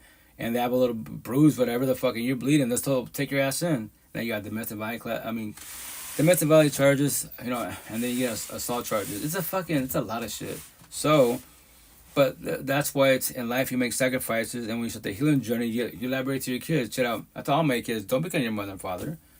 Kids in marriage, wait till you're 30, 40 years old. Make sure you establish you as one being, the potential to be there established. Then you potentially have a better outcome. Or if you want to become your parents, fucking wing life. Winging life sucks. And I say respectfully, kids are a blessing, also a lesson. It's a lot when kids get involved, because now it's you, your partner, and the little one. And the more kids you have, I have 8 of them. I have a squad, I have a colony, right? But the cool thing in the healing journey, when you start it and you're progressing in it, more awakening, eventually woke journey, pay it forward to your kiddos. Pay for it. And you have no kids, anyone that's younger than you or even older than you, pay it forward. Nobody else to comprehend you. Like, yo, I was you. I know your eyes. I know those tears. I know the fear. I was you. What? The pain. Okay, that pain right there, what you're going through, these, breakup, divorces, the cheat on you, books, trust and loyalty, that pain is not forever. It's only if you, I'm talking to you directly, only if you allow it to be forever. And just to let you know, you don't have to comprehend this. Whatever you believe in, higher source can't do it for you at all. What?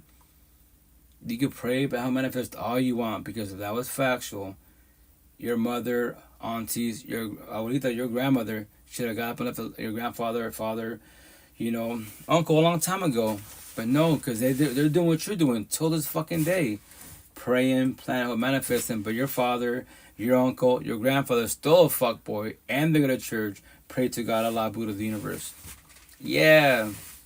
That's not going to work in your favor. That's the quote about technology, this healing journey. We have real support teams. Like, they taught me, your future's in front of your face. What?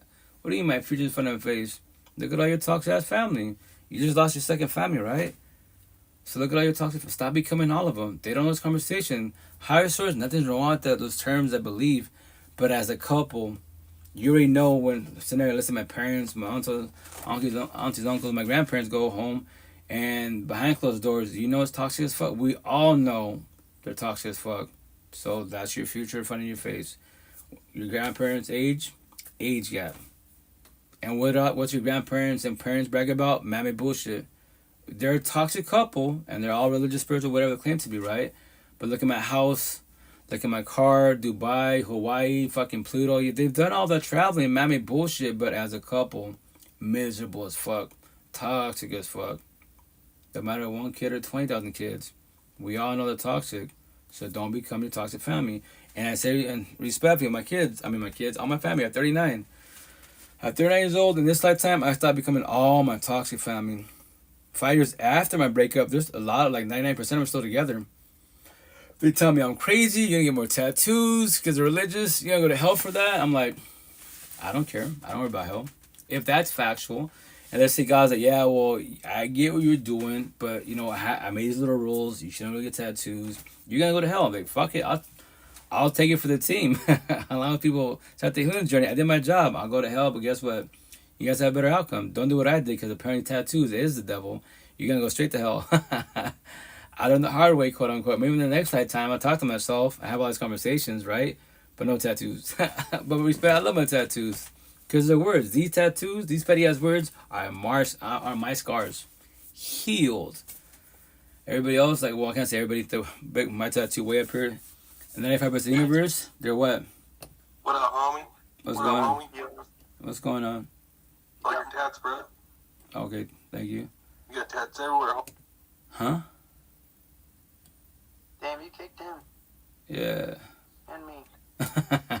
Sorry, guys. I don't deal with trolls. They're cool, but they be trolling bullshit. Wrong live session. But anyways, that's why I have all my tattoos to pay for its universe. Just words.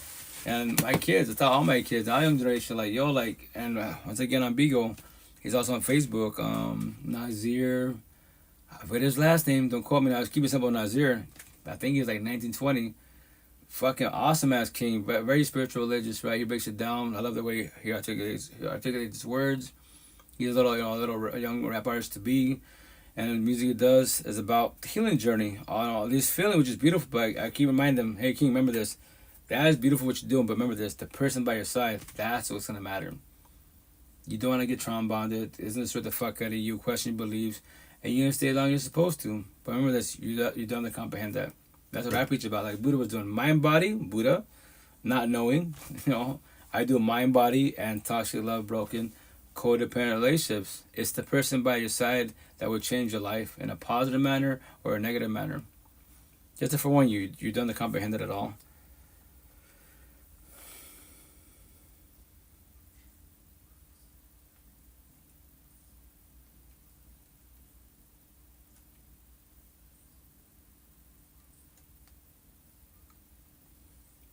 So here's another part, right? Religious talk, right? So I'll play this clip. It's kind of like, it's like basically 5 minutes long, right? Remember this. You don't have to be religious. If someone's speaking, it's a little story. But I play this clip because, you know, that I'm born as a Catholic. So, you know, the coming in Jesus, you know, like, respect for a lot of people, you know, they're waiting for that. Like, me personally, I say, like, why wait for that? Respectfully. I don't force my ways upon nobody. I am not a Bible thumper. You have to, don't do, no. You got free one choice, man. You got your belief, your universe. I got my belief, my universe, right? But anyways, this says, how close are we to seeing Jesus return, and what should we do about it? And I'm assuming, don't know, I just saw his TikTok. I'm assuming either he's like a minister, he's a pastor, maybe just a regular civilian. I don't know. Respect, I just see, oh, cool, Jesus talk, cool. That whole, or as a Catholic, when I was younger, right, a lot younger, I would have that thought, like, okay, like, or I'd be like, you know what, this universe is fucked. It's toxic as hell every which way. So I'm waiting for Jesus to show up. I pray. It's gonna sound so bad when I say this, right? Maybe like early 20s, especially my first being my toxic relationship. I pray that Jesus shows up pretty soon because I don't want to deal with it no more. But I said it for the kids. I pray by manifest the higher source magic, God, you know, will change your ways. And 12 years after the fact, these are deep. It didn't work out in our favor. Respectfully, right? And then this doesn't sound really bad when I say this. I would pray to God, Jesus, God, get what? I don't like this. Like, this world's fucked. I pray that I go to sleep and I don't wake up. And I wake up, fuck, I'm still here. I did that prayer many, many times. Like, yo, God, do me a favor. But once again, like it says, hey, you know, like, you're here for a reason. Everyone's here for a reason. My belief is that everyone's here initially-wise. You know, eventually when you're ready to start the healing journey. But you might, in this lifetime, you might not ever start the healing journey. You might be in a journey. Like, you be an empathetic person, nice person, religious, spiritual, atheist, good person, but you're too empathetic, so you're called a people pleaser. So people bully you. They take you for money, power, and fame because you don't know anything about boundaries. You don't even realize them. You don't have the reverse psychology. And you can live up to 100 years old. Like, fuck, maybe in the next... According to Buddha, right? According to Buddha, once again, everybody has their own beliefs. I'm not saying, once again, comprehend them. That is your choice, free will. You have your beliefs, right? So what he teaches, like, I guess, don't quote me. I believe I'm saying the word correctly. I think it's called Dharma. But remember, think is not knowing. So if you decide to be a circle, my tattoos, a bad girl, fuck by fuck girl, all your life like that, that means, you know, you were on a journey, you were on a healing journey. In the next lifetime, supposedly, once again, you don't comprehend this. Me personally, I just use the word idea of faith. I don't know. I do not debate about things that I don't know about. I want to talk about things for the most part that I don't know about, right? But his belief is that if you keep messing up, you'll come back in the next lifetime to do this all over again. Maybe, you know, you died at 100 years old, still fucking up, right? On a journey, not a healing journey. The next lifetime, you start the healing journey at 90 years old. Oh, cool. You start at 90, come back again, start younger. So me personally, in this lifetime, 39. So I like the idea of it. You know, once again, idea of faith. I don't comprehend it. I don't know. Once again, the only thing I will say about that, if that is factual, be it Jesus, Buddha, whatever, right? We just want to say that. Like, it'd be nice. It'd be nice if I have to come back here again and redo all this bullshit again, right? Respectfully, it would be really, really fucking nice. And the spiritual people, they claim, I don't know, they claim that there's a way to get a hold of your future selves and forewarn them, hey, you know, my name is Miguel. I'm the old version of yourself to be. You don't have to worry about my name, but you know, if you get hold of my podcast, you know, go on YouTube, whatever, Coach Rito, that's the older version of yourself. You don't have to comprehend anything you're watching, but if you watch all that and study it, I speak black and white straight to the point. So, because at that lifetime, I was 39 years old. Now I'm talking to you, paying it forward, quote unquote, and I'm actually talking to you.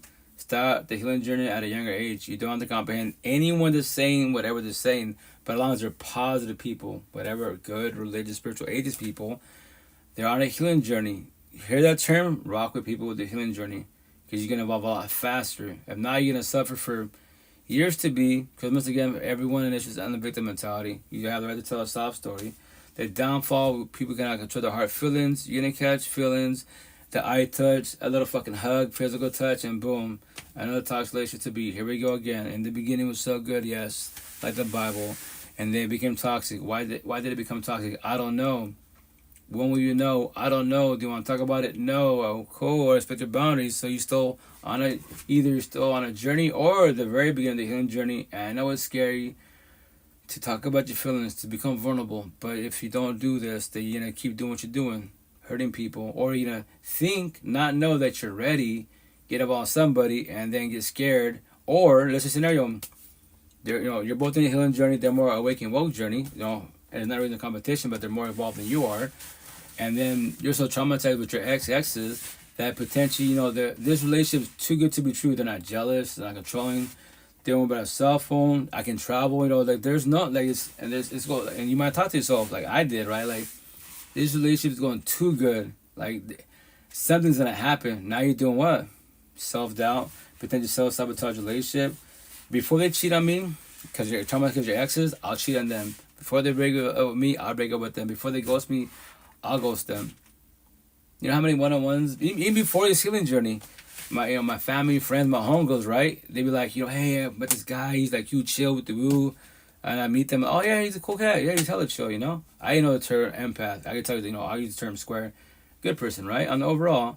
And then I talk to my family, my homegirls, right? And they be like, hey, how you and hubby doing? When I say hubby, wifey, you don't gotta be married, boyfriend, girlfriend. I just put everyone in the same category because I know you're in a relationship, bro. Right? I'll be, hey, how's the hubby doing? Like, hubby, I'm not married. Your boyfriend? Oh, we're not together no more. What? Like, I thought overall y'all look pretty happy and shit. He's feeling pretty good. Well, that's the thing. Like, he was boring. I was like, can you please elaborate? Boring?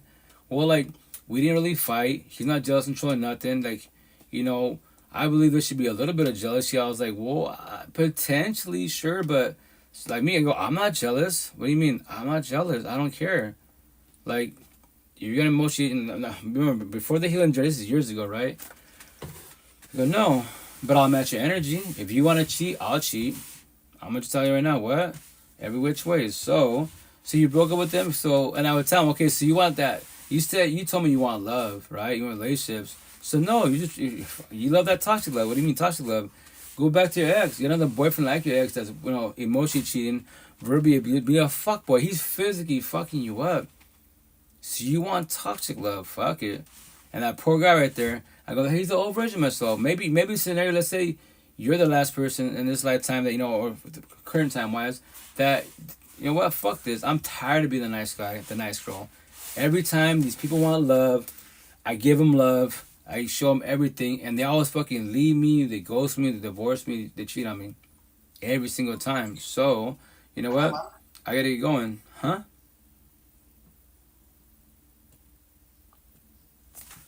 Toxic love is not good for either party. Oh, fuck no. You don't want toxic love. I have my tattoo. Toxic love, that's garbage. Basura. Spanish 101.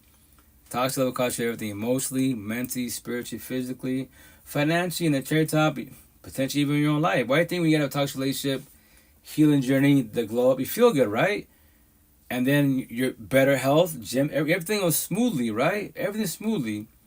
And then to forewarn you, because you're the only one that can let go, you get the closure for yourself. All your exes, they will always be your kryptonite. You see in TikTok, a bunch of one-on-ones, they be like, oh, it's been 4 years, they ghosted, they broke it, they blocked me. I'm like, it don't matter. The universe will test you. God will test you. Whatever you believe in. What do you mean? You could be in a relationship, lovey-dovey, kids are not married. And all of a sudden, your ex comes back. You block them, cool, no contact, and you see each other face-to-face. Any negative trigger. Why won't you let them go? What? Why won't you let them go? Dude, I know they fucked you over. They destroyed the fuck out of you. But you're the only one who can do closure. You don't do closure for them. You don't forgive them for them. You forgive yourself for the situation. You didn't know better because no one taught you this shit. If not, then keep being scared, As a forewarning. And that's the thing, like me, like I went to the market today, right? Oh, I'm tired. At the farmer's market, there was a potential last year. She literally lives down the road at the market. And once again, like me personally, it'd be cool to be cool with everybody, you know, either potential partner or ex-wife, to be like platonic, cool, you know. I no hard feelings at all. But remember this: when either potential partner they squash it or relationship squashes marriage, same difference, right? They don't have to talk to you. It'd be nice, but they don't have to. You know, I pray for her, I pray for the universe, but it'd be nice to make sure she's okay, better. But no, remember this: people will come and go. It could be a healthy, you know, breakup, a healthy, you know, potential partner that squash it. But once again, to form the universe, a lot of people, they'll either believe, you know, thinking, not knowing type of situation that they're ready, or their intent was not to catch feelings. What's up, brother Lupa? How you doing? How's it going? Their intent was not to catch feelings. Hey, good yourself. Good. Awesome. But yeah, their intent was not to catch feelings. So once again, and I say respectfully, I played this clip a couple nights ago. I play it again. Once again, it's nothing against her, at all, right?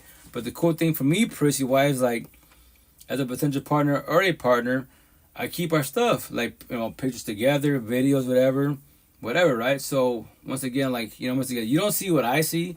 None of you behind the screen, you know, physically, face to face. Maybe people at the farmer's market, I won't say which one, they might know of her because they saw her, right? Even customers tell me, hey, what's up with your girlfriend? I was like, girlfriend? I don't have a girlfriend. But they go last year. Y'all lovey-dovey. Oh, that was a potential. And they were like, so you get like that with your potentials? Like, oh yeah, like, I'm an affectionate person. Like, I don't care who's around. But cosmetically, watching this, you're going to not know that we're a couple. No, we're not. We weren't a couple. We were a potential. So what happened? Oh, well, I was 4 and 5 years ago that if you start the healing journey and you go more of the waking woke journey, and then, like I said, I want to figure this universe out, these feelings, best as possible, make it simple. And they're like, my support team, they're like, well, real support team, they're like, so you mean like black and white? Like, yeah, well, just to let you know, you're in the Codependents, people don't like black and white. They don't like easy. They don't like simple. And you might scare people. Your energy potentially might be too strong. They'll say they like you. They'll say they want relationships, you know, or they'll catch feelings. Even when you tell them, hey, like, don't catch feelings. You know, I control my energy. You can't take it, but don't catch feelings, you know? And that's what happened, you know? And she squashed it. And it's okay. It's totally cool. But once again, people will come and go for you every which way. But as a being, can you handle rejection? Can you handle being ghosted? They cheat on you. They broke up with you. They don't have to talk to you at all. They can look at your face and walk out, and that's it. Are you ready? Can you handle the breakup? Can you handle rejection? If not, respectfully, it's not really competition, but you have a lot of healing to do. Because people are going to go no matter what. Everybody has their own beliefs. Everybody has their own ways of, you know, either being on a journey or in a healing journey. But once again, on the overall, if you want a better outcome, if you know, not think, if you're on the healing journey, by the way, people as friendships, potential partners, they're on the healing journey. And remember this, no one has to comprehend nobody. Me personally, I'll date, as long as the queen's empathy, you know, she's empathetic wise, she's more preferably awake and woke journey wise. She could be atheist, born to Catholic, Christian, right? And then, you know, I love spirituality wise, and she'd be like, I don't believe in none of that. I'm not. Oh, guess what? Because this is my standards, right? Whoops. That's what did you. So, what are your boundaries? What are your love languages? What are your standards? So, let's say my standards. All I want from her, because my love language is really simple. I just want you to be yourself, authentically wise. As long as you're in the healing journey, prefer awakening woke journey wise. You could be atheist. You know, like my that's potential. She was atheist actually. She's like, well, I think she was like, don't call me like Christian. Born as Christian, but she's like, me, I'm just an atheist. I don't believe that. I know of it. I don't really talk about it too much, you know. I go, that's cool. She's like, is that gonna bother you? I'm like, no, really. Like, she's but aren't you like a Catholic Christian? I'm like, born raised as, but I'm religious as spiritual. But nah, that's cool, you know. It don't bother me none, but once again, just to let you know, if we're walking the streets, scenario we're not a couple, let's say we were a couple, and someone sees my tattoos, and then talk about that. If it triggers you when we talk about religion, spirituality wise, if you want, babe, just walk away. But do you want to keep doing that every single time? Because you already know, we're in Seattle, extroverted, my tattoos attention. If that bothers you, why do you want to be with me? You know? Respectfully. So, but anyways, let me play this clip really fast. So once again, how close are we to seeing Jesus return, and what should we do about it? And this is about 5 minutes clip. Remember, I'm not speaking. There's a video.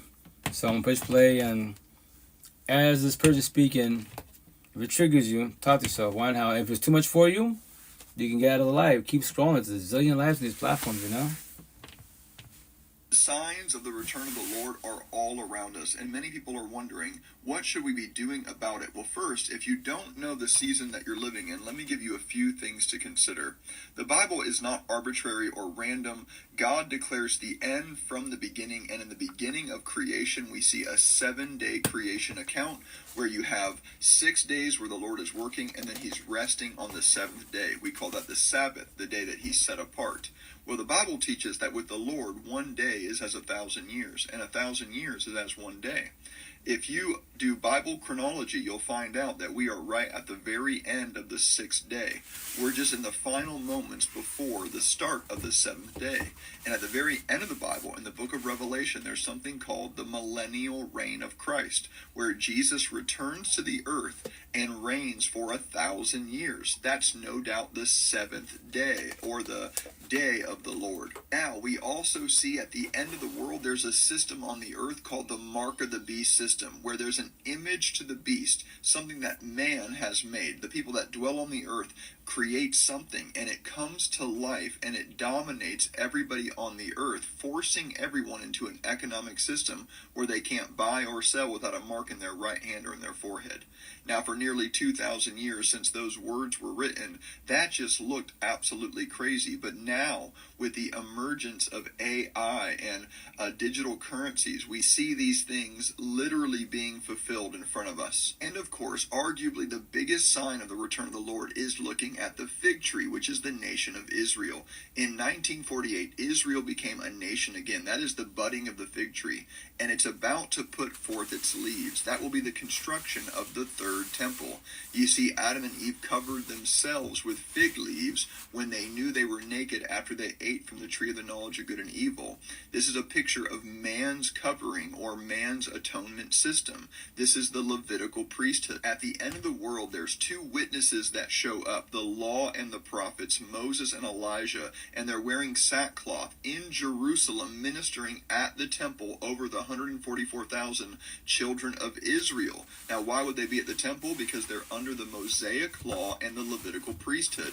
This is the context in which the abomination of desolation happens, which is where the man of sin goes into that temple and puts a stop to sacrifices and declares himself to be God and demands worship for himself.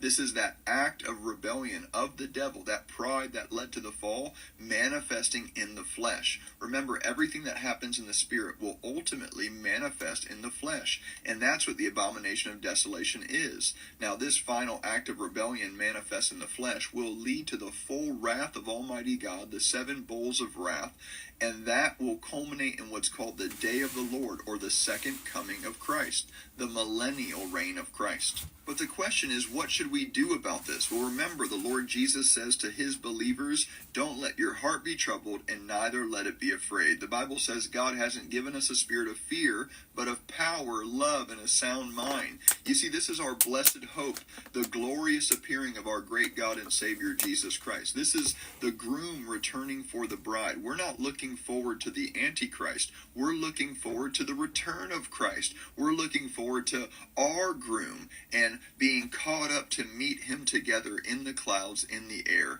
Something called the rapture of the church, which means in the Greek, harpazo. It's a word that means to be caught up or to be seized. And it's going to be an amazing moment where we receive our resurrected bodies, our full inheritance as we become like him, as we see him as he is. We'll be transformed in the twinkling of an eye at the last trumpet sound. And this is such an exciting time to be alive if you're a believer in Jesus. And if you're not a believer in Jesus, let me tell you, friend, you didn't find this video on accident. This is a wake-up call. This is a warning. There is limited time to be reconciled to God. We are right now in what's called the last days, where God is making it rain on both the just and on the unjust. He's causing his sun to shine on both the righteous and on the sinner. But that time of common grace will come to an end, and God will judge the world by fire. And if you're not in the ark of salvation right now, today is the day of salvation. Cry out on the name of the Lord and be saved. If you're wanting to learn more about the last days and the rapture and the end times, pick up a copy of Caught Up today. God bless you. Pretty long. 5 minutes. It's amazing what 5 minutes does. Like, it's a long conversation. That's only 5 minutes, you know?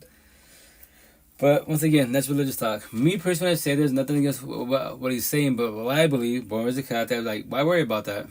God's coming, Jesus is coming, like, every day above ground. How are both your four walls? What I preach about, your mental home, aka mental health, and your physical home. You know, you don't gotta die. You don't gotta wait for Jesus. Is it heaven at home or is it hell? Do you love being home? That's your peace, your temple, or your heaven on earth. Do you hate being home? Welcome to your dungeon, your standard, your hell on earth. Especially in toxic relationships. You love your work, you love church, you love the universe. You get in your car, get on the bus, whatever, keep it simple, a car, and you're dreading to go home to your partner. And I call this, my first baby moms, and a little bit of my second baby moms, the mother of boys, right? Co-parenting. I call it the fuck you look. What's that? I'm dreading to go home. I get to the crib, and she sees me. She texts me like, "Are you gonna just sit in your car?" I'm like, I'll come in a minute. I could be there half an hour, fucking hours. You've been there for 2 hours. I'm just chilling. I'm taking a break, you know. It's just what I'm dreading to go home. I don't want to deal with her. And then I walk in. We lock eyes. No fucking words. Energy. Lock eyes. Like, fuck, you're here. Fuck, you're here now. Fuck you. No, fuck you. No words. Energy shit. And that's just, you know, my first band. That's that fucked up feeling. Overall, 12 years. I'm like, I want to ever do that again. Fuck no. A zillion queens and all the fucking universes. You're trying to tell me they're all fucking broken? None of them in the healing journey? This is the best I could do. Fuck it. Maybe in the next lifetime, there's a queen in the healing journey. You know? No, they're out there. But once again, like, patience is a virtue every which way. But when I say respect that clip, like, don't worry about it too much. Like, as a being on the overall, if you're doing good, whatever, you can be atheist once again. As being on the overall, you're doing the best. And I apologize, I'm tired. That's what I'm stuttering. What you call it? You're doing good. No one's perfect. We have flaws. We do our sins, right? But on the overall, like, hey, like, oh, I fucked up again. Talk to myself. I have a real support team. Hey, like, I keep doing this. And the worst one is lust. For everybody out there, but more on the male side. That's every one of narcissist traits. You know, I have my little tattoos. I have a little angel whispering like the cartoons. For God, higher source, whatever your higher source, Buddha, Muhammad, whatever it is, right? Respectfully, I say that. And a little devil. For the devil, Satan, Lucifer. They talk to me. Guess what? I don't have a girlfriend, but let's say I did. My girlfriend's beautiful, exotic. Her energy's phenomenal. She's religious, spiritual. She's got everything. You know, Teal's phenomenal. Everything's on point. And God's like, hey, you're doing good. And the devil's like, I know you love her, but here's the kicker. I promise you 1,000. My tattoo, right? 1,000. If you cheat on her, she'll give you a chance. I remember this. And Jesus, the devil, Lucifer, Satan's like, you know, he didn't put a gun to my head. He just put the little thought, what? You know, and God's like, hey, you know, don't do that. Jesus is like, whatever higher source, don't do that. She loves you to the fullest. Why are you becoming greedy? And then the devil, don't listen to God, listen to me. I promise you, I'm letting you know. She'll take you back. She'll give you chances. And it happens all the fucking time. That's what to everybody, our narcissist trait as beings, like, people claim more on the male side, I want love. Like, say that. It's a term, sure, right? But I'll call everybody out. Can you control your lust? If you want to do A and B, Adam and Eve, forehead tattoo, religious talk, our times, Jada and Will Smith, A and B, and you say that. You can say that, but if you can't control your lust, you will always everything before the DM, before the fucking physical touch, cell phones, all that shit, the physical cheating. It starts with what? Emotionally cheating. What is emotionally cheating? Nothing wrong with looking, whatever you're into, but when you're staring, like you've never seen a fucking man or woman in your life, that is called emotionally cheating. You can't do monogamy, A and B. You can do Jada, which side is it? A, and August, C through Z. I love Will, B, my husband, my boyfriend, but guess what? What he won't know won't hurt him. Or I know if I cheat on him, because I do emotion cheating, I know he'll give me a chance. She'll give me a chance. Chances, probably. Yeah, there it is. But to keep it simple, as a being, test your lust. Test your lust every which way. You want to test it? It's so fucking easy. Go to the gym. Respect other queens. Some males too, but more than the queens. They wear fucking leggings. See through everything. Literally see through everything. All the fucking OnlyFans lust in front of your face. Go to the beach. OnlyFans lust. Go to the fucking bikini barista stands. All the fucking eye candy, all the lust literally in front of your face. Go to a strip joint if you want to. Lust, lust, lust everywhere. Now, you're saying all these women, like, guess what? You can't do monogamy. Your eyes are bigger than your mouth. You'll easily fall to lust on my tattoos. Not because of the Bible, because King David, biology, what do men do, fucking, what's the other term? Because I have money, power, and fame. Because you can't control your lust. Yeah, the answer is you have no self-will. That's the answer. Fuck all the other bullshit excuses. All the excuses, biology, my man, the Bible, SOS, stuck and stupid. 1 + 1 = 3 wrong answers. That's called excuses. You cannot tell the truth, do accountability. You know what? I've tried this. I try to do love. I do want love, but I always cheat. You know, I'm a womanizer. That, like I used to say the terminology. I'm a womanizer. There's so much beauty out there. Like, yeah, cosmetically, but especially the queens. I tell queens all the time. Is he dating you because of you, or is he dating your body? What? Your body, your looks in your body, your lust. He says he loves you, right? Your chest, the peaches, love, and your ass, you.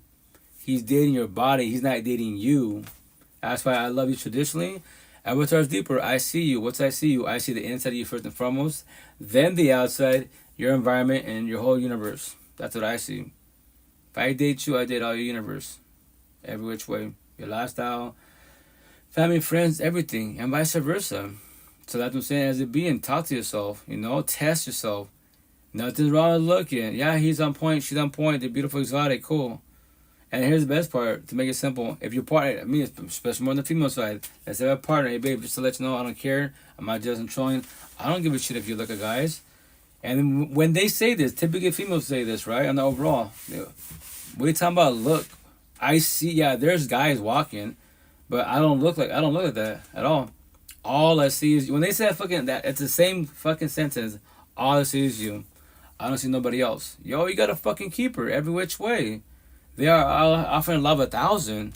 Now can you cherish them and match the energy and offer love 1,000? Or will you say I love you, but you're offering toxic love? Anyone that's emotionally cheating, you're gonna fucking fall on your face.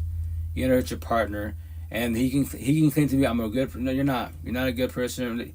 You went to a building that says church, the temple. It's whatever, Buddha, A for effort. You know, look what you're doing to your partner, the person you love. Make that shit make sense. You know. So once again, when it comes to the whole thing with coming Jesus, don't worry about that. Every day bug down. What's your home? Heaven and hell. And if you're doing good overall as a partner, if your partner's toxic, too narcissistic as fuck, you're God. Why are you dating the devil? The door's right there. You can leave whenever you want to. You know, whatever term you want to use. But once again, like, don't focus too much on stuff that on the overall, like, nothing wrong with religion, the Bible. When I say respect for Buddha, higher source, nothing wrong with that. But, you can study it, preach about it to your partner, and they can study with you, read the Bible with you, crying, whatever, Buddhism type of situation. But look how they're treating you as an individual. So do you believe higher source would date your partner? If you know the answer is no, so why do you continue on to date with your partner? Respectfully.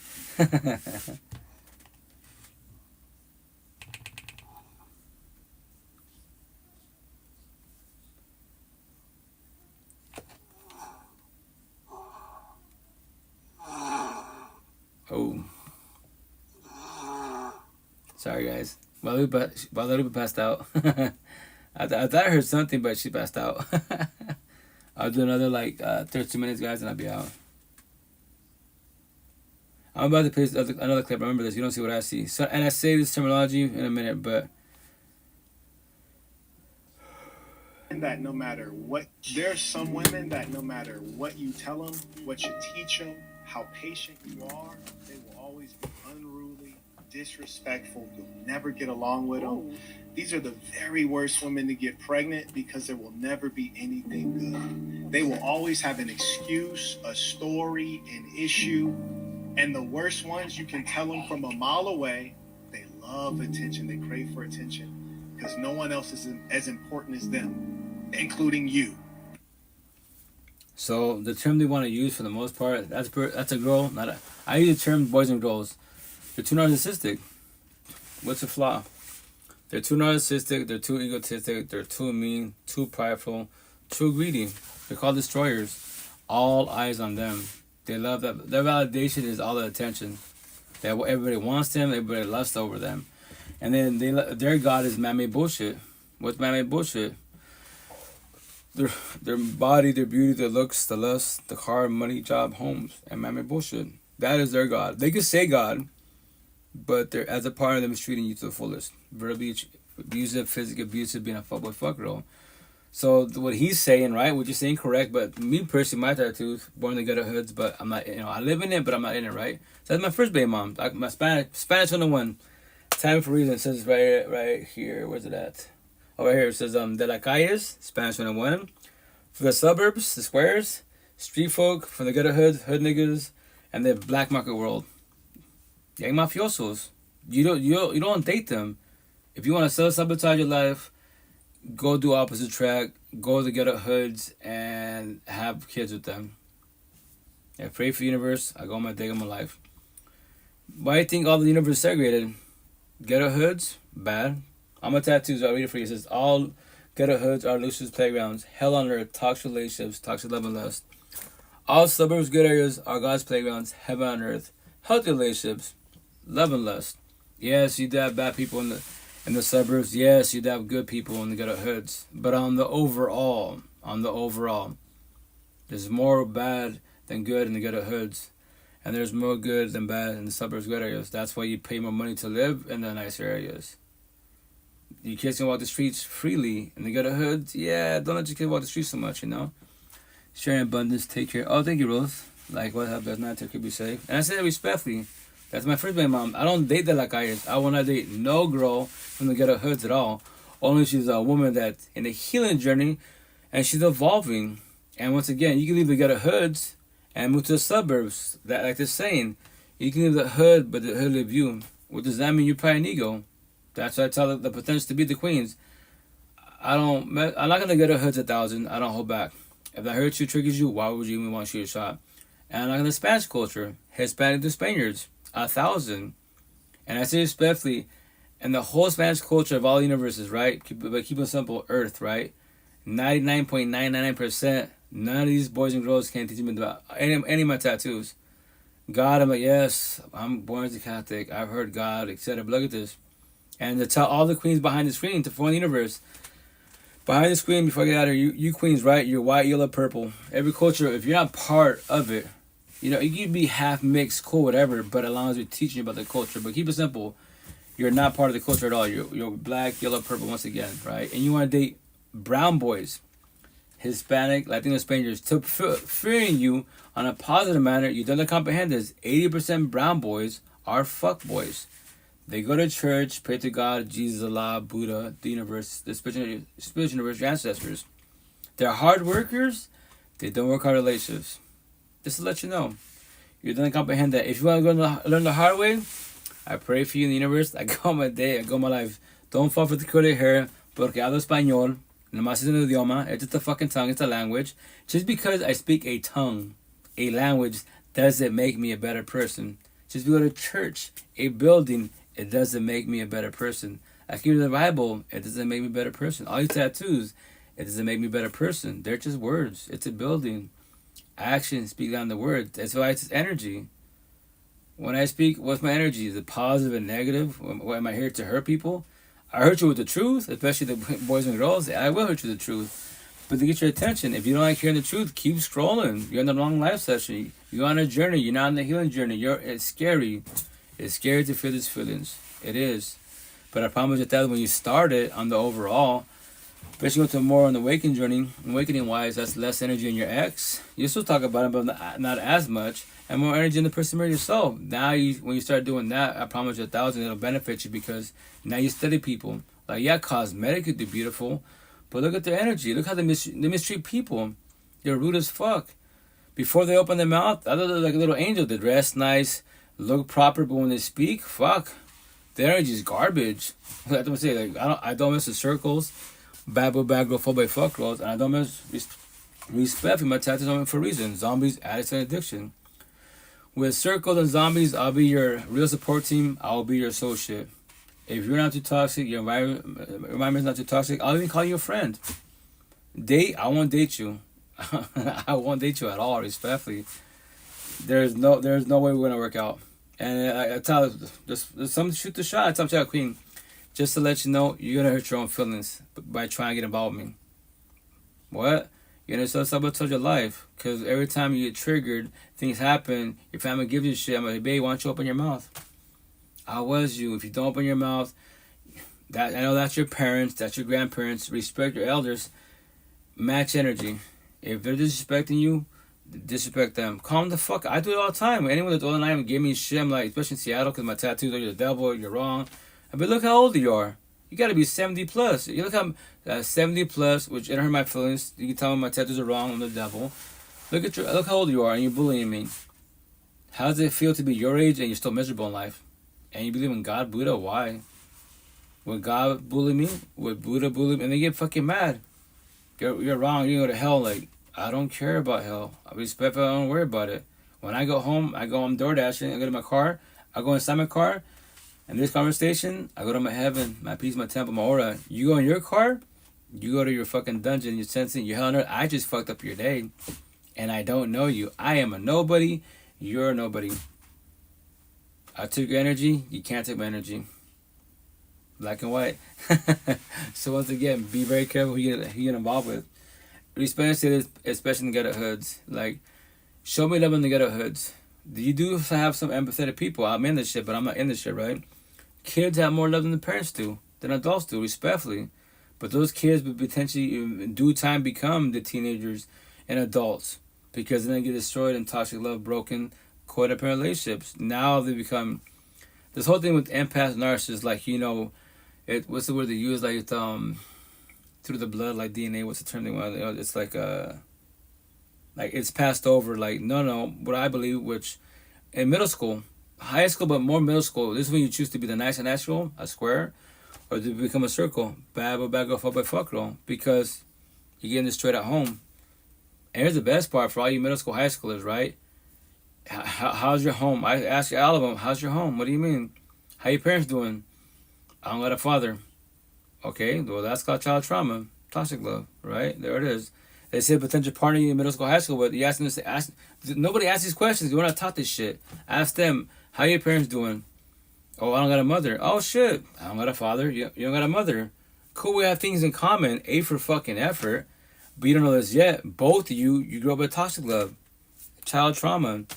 Because all your lifetime, what can I say, all your life, whatever lifetime that is, you know, your mother wasn't there, their father wasn't there. So you don't have those, when your buddies have a conversation with their parents, you have a parent, not parents. You can't really be in the mix. It might trigger you. You might become sad, like, oh, you know, how does that feel? Like, I remember that one of my buddies, Isaac, I won't say his last name, in private school, you know, he's adopted, you know, and he'd be like, I don't know what that is. Like, you asked about your mother and father. He's like, I wish I had that feeling. We're middle schoolers. This is a fucking, I just thought about it right now. I haven't thought about him in a long time. I pray him and his family's doing good, right? But he's adopted. You know, I believe he's like, you know, black, and then his sister's white, and then he had another brother that's Asian. So they're all adopted, and the parents are white, you know? So then they're like, I don't know anything about that. Like, you guys talk about that, like, it sounds fun, but none of us, and then I didn't know they were like, that's my sister, that's my brother, like, oh, you guys adopted? Like, yeah. So that's why I think you guys talk about that, we kind of like walk away, because it's just like, we don't have that. Yes, we have our step parents, you know, foster parents, but I don't know what my parents are, you know, and that's a shitty feeling to have, you know, and it sucks. So all young cats, everyone that's adopted, single parents, like, I have compassion for you, I pray for you, and don't try to be too hard on yourself, you know, because I call everybody out, right? Everybody out. Nothing against my first baby moms. I'm attached just for a reason. So she's the mother title, right? But she's not a parent. She's not doing parenting. She's not doing co-parenting. She chose to stop getting involved with her daughters. She does not have to talk to me. That is her free one choice. But at least, all you parents, quote unquote, you mother and fathers, at least your kids do best as possible, you know? Best as possible. Reach out once in a while type of situation. Not that's child trauma to the fullest. So my tattoo. Nothing against her. She's on a journey. She's a Debbie mother. Nothing against her. She's on a journey. I started my healing journey 5 years ago. Healed. So, but I just keep it simple. A healing journey. Everyone in a healing journey. We're trying to do what? Mother, father. We're trying to do a parent, do parenting, potentially co-parenting. But it's easier said than done when it comes to kids because feelings are involved. The victim mentality, I gave them 7 years. You both did, but you both have the right to use the victim mentality initially. You both hate each other in the relationship. Now shit ended, divorce, breakup, and then you hate each other after the relationship, and you're still fucking causing drama in front of the kids. Your fucking kids will be super traumatized, and don't be surprised when the generation cycle continues to fuck on, and your kids become you guys in middle school, high school, and get in toxic ass relationships. And what are you gonna do, like movie scenarios, when you become older and your kid calls you the fuck out? You try to give your kid advice, hey, you shouldn't be with them. And you're, let's say as a single father, and you're still fucking up. Toxic ass relationship. And what do you do when your kid calls you out? Well, mom, dad, you're like, thank you for the advice, but why are you fucking up still? Well, you're still in toxic relationships. I'm barely, 14, 18 years old. I got time to fuck up, so why are you fucking up still? How can you give me advice? Why won't you take your advice? You deserve better. You told me the same shit right now. I'm trying to figure this out, but I got time to figure it out. Why haven't you figured it out? What are you going to do? I'm your mother and your father. Respect your elders. Match energy. Respectfully. And that's why, once again, I go live for you guys, not for myself. I pay this class for you guys, my tattoos for you guys, for all the universes. Because everybody has their own beliefs. I keep it very, very simple. Because we split it 5 years ago. Very time my healing journey. I made a vow to myself and to the universe. When I figure this life bullshit out, these raw, real feelings bullshit out, and why these relationships fail, I'm calling everybody the fuck out. Calling everybody. I don't care what you claim to be. You've been knowing all this shit. Because I meet people like that. Religious, spiritual. Oh, I already know that. Oh, what? Shut up. How long ago? 10 years ago. 10 years ago. Why don't you say nothing? Why don't you reach the people? Everyone has narcissist traits. Just have too much pride and ego. Well, they're younger than me. Like, well, I get the pride and ego. Why don't you put it aside? Respect, I'll call you. You're a good person overall, right? But put the pride and ego away. You should be happy that you can reach out to a younger person than you. I tell them, therapy, counseling talk. That's your fucking inner child. What? What do you mean by that? I do this all the time. Physically, behind the screen, face to face, once at the farmer's market. Yo, king, queen. Physically, I'm talking to you. Let's say they're 30 years old, right? Scenario. 30 years old? Yeah, cool. So physically, I'm talking to you. In my mansion, in my head, emotionally, spiritually, I'm talking to a 30-year-old myself. Because when I was 30 years old, I feel like you're doing good, but I promise you're doing good because you have no kids. I was 30 years old, toxic relationship, and 2 daughters for sure, maybe a third daughter deep. And I couldn't, chill out, you're talking to nobody. I don't know you vice versa, right? But you asked me about tattoos. This is about the healing journey. That's a positive. I didn't ask nobody anything about this. At 39, my tattoo, I started the healing journey. Healed, I already completed it. I'm blessed. And to forewarn you, you don't comprehend this because that's a triggering comment. What? I'm healed. The healing journey is over. If you want to believe and comprehend this, I will put fear in all the universe in a positive manner to forewarn you. Because there's therapists, counselors, religious, spiritual people, TikTok especially, they'll be like, the healing journey is a lifelong journey, a lifelong process. It's never ending. If you want to believe that, you as one being, that is your choice, if you will. But just to let you know, all my tattoos, if you want to believe that, because I believe they say to put fear in you. So that you put yourself in your head like, so I'm always going to be broken for the rest of my life. That is your free one choice to believe that shit. So, but once again, to call you out, if you want to fall for that, that means for the rest of your fucking life, you're 20 years old hearing this shit, you won't ever let go of your exes, your past pain, toxic love, trauma, child trauma. You will always have anxiety, depression, paranoia, PTSD, suicidal thoughts, low self-esteem, anger issues. You will always have triggers, overthinking, reactive use, deflection, projection, gaslighting, manipulation, traumas, and the cherry fucking top, insomnia to your last dying breath. You're 20 years old hearing this shit. Let's say you hit to 120 years old. So that means for the next 100 years of your life, it does not matter what you achieve, man-made bullshit. Gucci, Prada, gang mafioso, president, OnlyFans. It's all man-made bullshit. For the rest of your life, to your last dying breath, you will always be broken. You will all be miserable. You won't ever know what love is. If you want to believe that, I pray for the universe. I go my day, I go my life. I am healed. My healing journey ended 5 years ago. I'm a big Care Bear. I love the universe. I'm compassionate for the universe, but I don't feel sorry for the universe. But I just tell a story to God for warning you. You don't have to comprehend me. You can all comment crazy. I don't care. I'm about to get out of this live session. I don't become sad depressed. I'm alone. I don't got a physical partner. 3 years single now, right? I'm not lonely, nor do I have loneliness. Yes, it'd be nice to have a physical partner. The downfall is when your energy is too strong. And I say respectfully, nothing against you queens that are empathetic to the fullest, right? Nothing against you. On the overall, a lot of females are empathetic wives, you know? And for the most part, us men, we're more narcissistic, which I say boys, because we're raising correctly. Because my father, nothing against my family, my brothers, my male cousins, the older male cousins, my uncles, my grandfathers, none of it, all this shit, none of it. Not a fucking word. God, sure. The Bible, sure, yeah, I'm born to Catholic. We're all Christians, we're all Catholics, right? Respectfully, nothing against them. They all go to church, and they're still fuck boys, still fucking up. Hard workers, they don't work hard relationship. Nothing against them. They don't know this. So they're still on a journey, right? I complete my healing journey. They're stuck on what? The generational cycle. I broke the generational cycle for myself, and I just pay it forward to the universe now, especially my kiddos and all the young generation, you know? And that's the shit. But once again, you don't have to comprehend that. At all. At all. That's a triggering comment, especially when it comes to therapists, counselors, psychologists, psychiatrists, life coaches, narcotic creators. Like, there's no way you're healed. I'm like, triggers, I know of them. You want to see my triggers? My 8 kids, especially the 5 boys, they're the ones that bother me because I don't like people fighting. I grew up with this shit. I don't care for that shit. I don't believe in fighting in general at all. If you're not a professional UFC fighter, that's your fucking job. Understandable. Nothing against you. Go beat this body up. Go break your nose, leg, whatever, and get paid.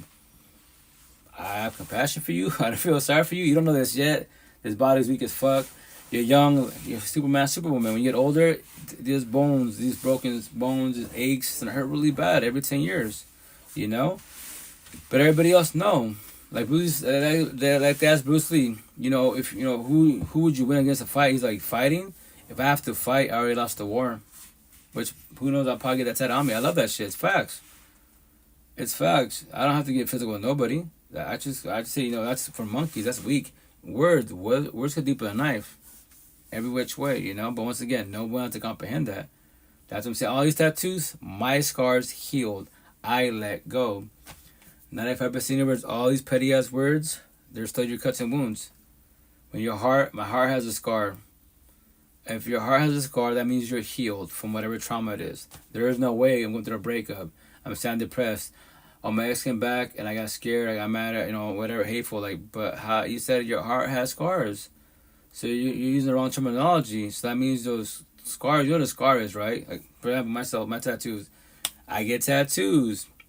Cuts and wounds, right? So now they're, you know, they're cuts and wounds. So now they're on the healing journey. The itch, they bother me. So what do? I use the cream to do what? To heal them. And then from there, wise, what you gonna call it? When my tattoos are healed, like I tell my kids, hey, because they don't know, or they forget, hey, they want to play because they're little kid. They jump on me, they're pulling my arm. I go, hey, papi, mommy, watch my arm. Sorry, Dad, your tattoos, yes. So the healing stuff, they're not healed. When my tattoos become healed, now they're what? Now they're scars. I can pull on them. My kids can jump on me. I won't say ow. They're not itchy. They don't bother me because they're healed. That's why it's called a scar. Well, that's what I'm saying. As being used wrong terminology. If you say your heart has scars and you're still stuck in your exes, it's incorrect terminology. They're healing, they're not healed at all, respectfully. Because if they're healed, scars, you let them go. You can talk to your ex, you know, there's no negative triggers that, yeah, they shut the fuck out of me, they mistreated me, they cheated on me. I know it sucks, no one deserves to get, you know, go through all that bullshit, but you went through it. So the intent and the next potential to be, you have your exes observe all the red flags, to comprehend the red flags, potential to be, when you observe it, and you see the red flags, what should you do now? Verbalize boundaries. But to forewarn you, because everyone preaches about boundaries, just to let you know, because no one really says this, nobody has to respect their boundaries. If they don't, which is their free one choice, what are you choosing? What are you doing? To stay there and to entertain? Remember, reject protection. Bitch it up. If you keep doing what you're doing, I'm just letting you know I'm going to leave. Be a friendship. Especially a partnership. What? She gonna break up with me because I'm jealous? Like, I don't deal with jealousy issues. I'm not jealous. My exes were jealous. I don't deal with it at all. I don't party and kick it. Go party and kick it. You told me you don't do that, but you actually do that.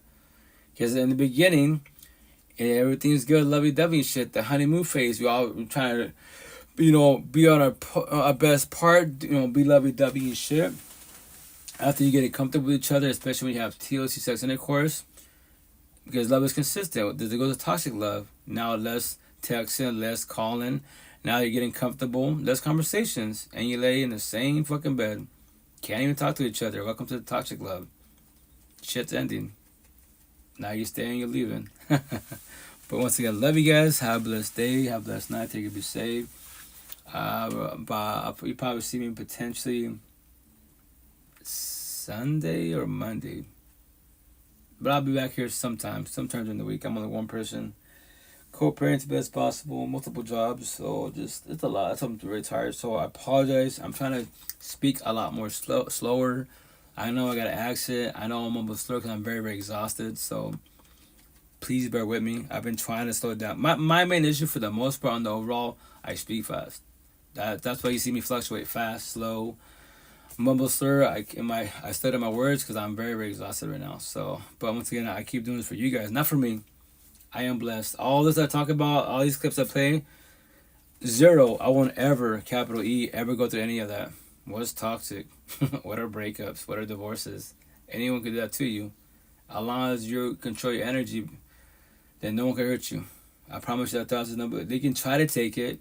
You can have TLC sex intercourse, because that's energy. It's every to the fullest. When you have, which I'm gonna tell them about it every which way. Hey, what's up? What's going on? When you have TLC sex intercourse, you change energy from a bond, soul tie, twin flames, trombones. The other part, potentially catch what? Feelings, STDs or babies because of one act. So remember this, they can ghost you. They can be lovey-dovey, social media, all this good shit, and then I love God, Buddha, and then you see each other, you lock eyes, and then you meet up, whatever. After the fifth night, you become one. Whatever you're into. They got the eggplant, they got the peaches. Peace gotta go. But they told me God, Buddha, like, yeah, they sold you a dream. I know it sucks and it hurts, right? So why'd you allow them to take your energy? If everyone takes your energy, then you respect. You have a lot of healing to do. I have 1,000 girlfriends, even potential partners. I just told you, they can all ghost me, cheat on me, divorce me. I won't shed tears. I don't chase adults. A zillion queens of the whole universe. Why would it just about one? And I won't be, oh, guess what? She used me for my lust and she left me. Okay. I don't worry about that. If you worry about that, you have a lot of healing to do, respectfully. That's why you protect your energy every which way. Because if you don't protect your energy, everyone's going to take it. And respectfully, we all do this. We can tell a soft story. Boo-hoo me. They sold me a dream once again. In this lifetime, how many bodies are you going through till you finally comprehend what love is? Bodies. 1, 2, 1,000? It could be a fucking 100,000. And you still don't figure out what love is? Respectfully, like marriage, right? Marriage or relationships. This is my fifth wife, fifth husband. I mean, anyone says that, especially Seattle, that's kind of fun to say this. Kind of normal. Oh, it's a good breakup, co-parenting. That's cool, but five marriages, 5 husbands, 5 wives, and you can't figure out what love is. It's like breakups. It's my 10th breakup. 10 breakups, you can't figure out what love is. They keep failing. Why are they failing? Is it you? Is it them? Is it both of you? I don't know. Do you want to talk about it? I respect your boundary. We don't have to. Actually, I don't want to talk about it. Okay, cool. I say all the time, I'm going to give a scenario before I get out of here. The day that you get a partner and they ask you the same question I just asked you, and that's the person you love, what are you going to do when that's the same question?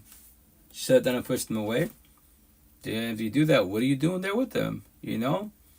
What I preach to potential partners to be, if I can't talk, well, not just my side, both sides, if we can't talk about everything open-mindedly to freely as best as possible, then what are we doing here?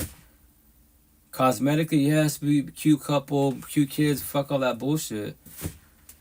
Cosmetics, I'm not saying don't be attracted potential to be, but it's deeper than that. I see you inside, because I date your mind. Me as a being, I date your mind. Then your body, your beauty, your looks, your environment. That's every which way. I don't deal with toxicity. But anyways, love you guys. Have a blessed night. Primo, have a good night. Be safe. Take care.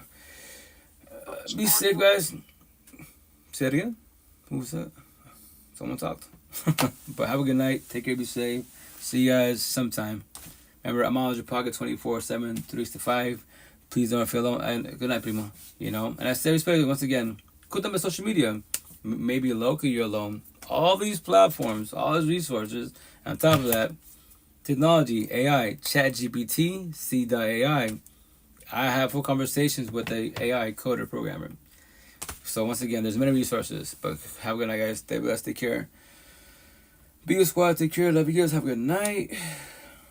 Leggy squad. Love you guys. Take care. Have a good night. Shoot. Shit. Dropping everything. Too many phones. Oops. Then Facebooks. Love you guys. Have a good night. TikToks. Both of them. Love you guys. Have a good night.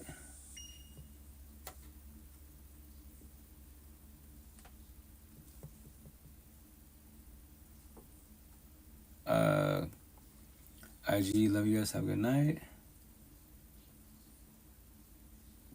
Twitch, love you guys, have a good night.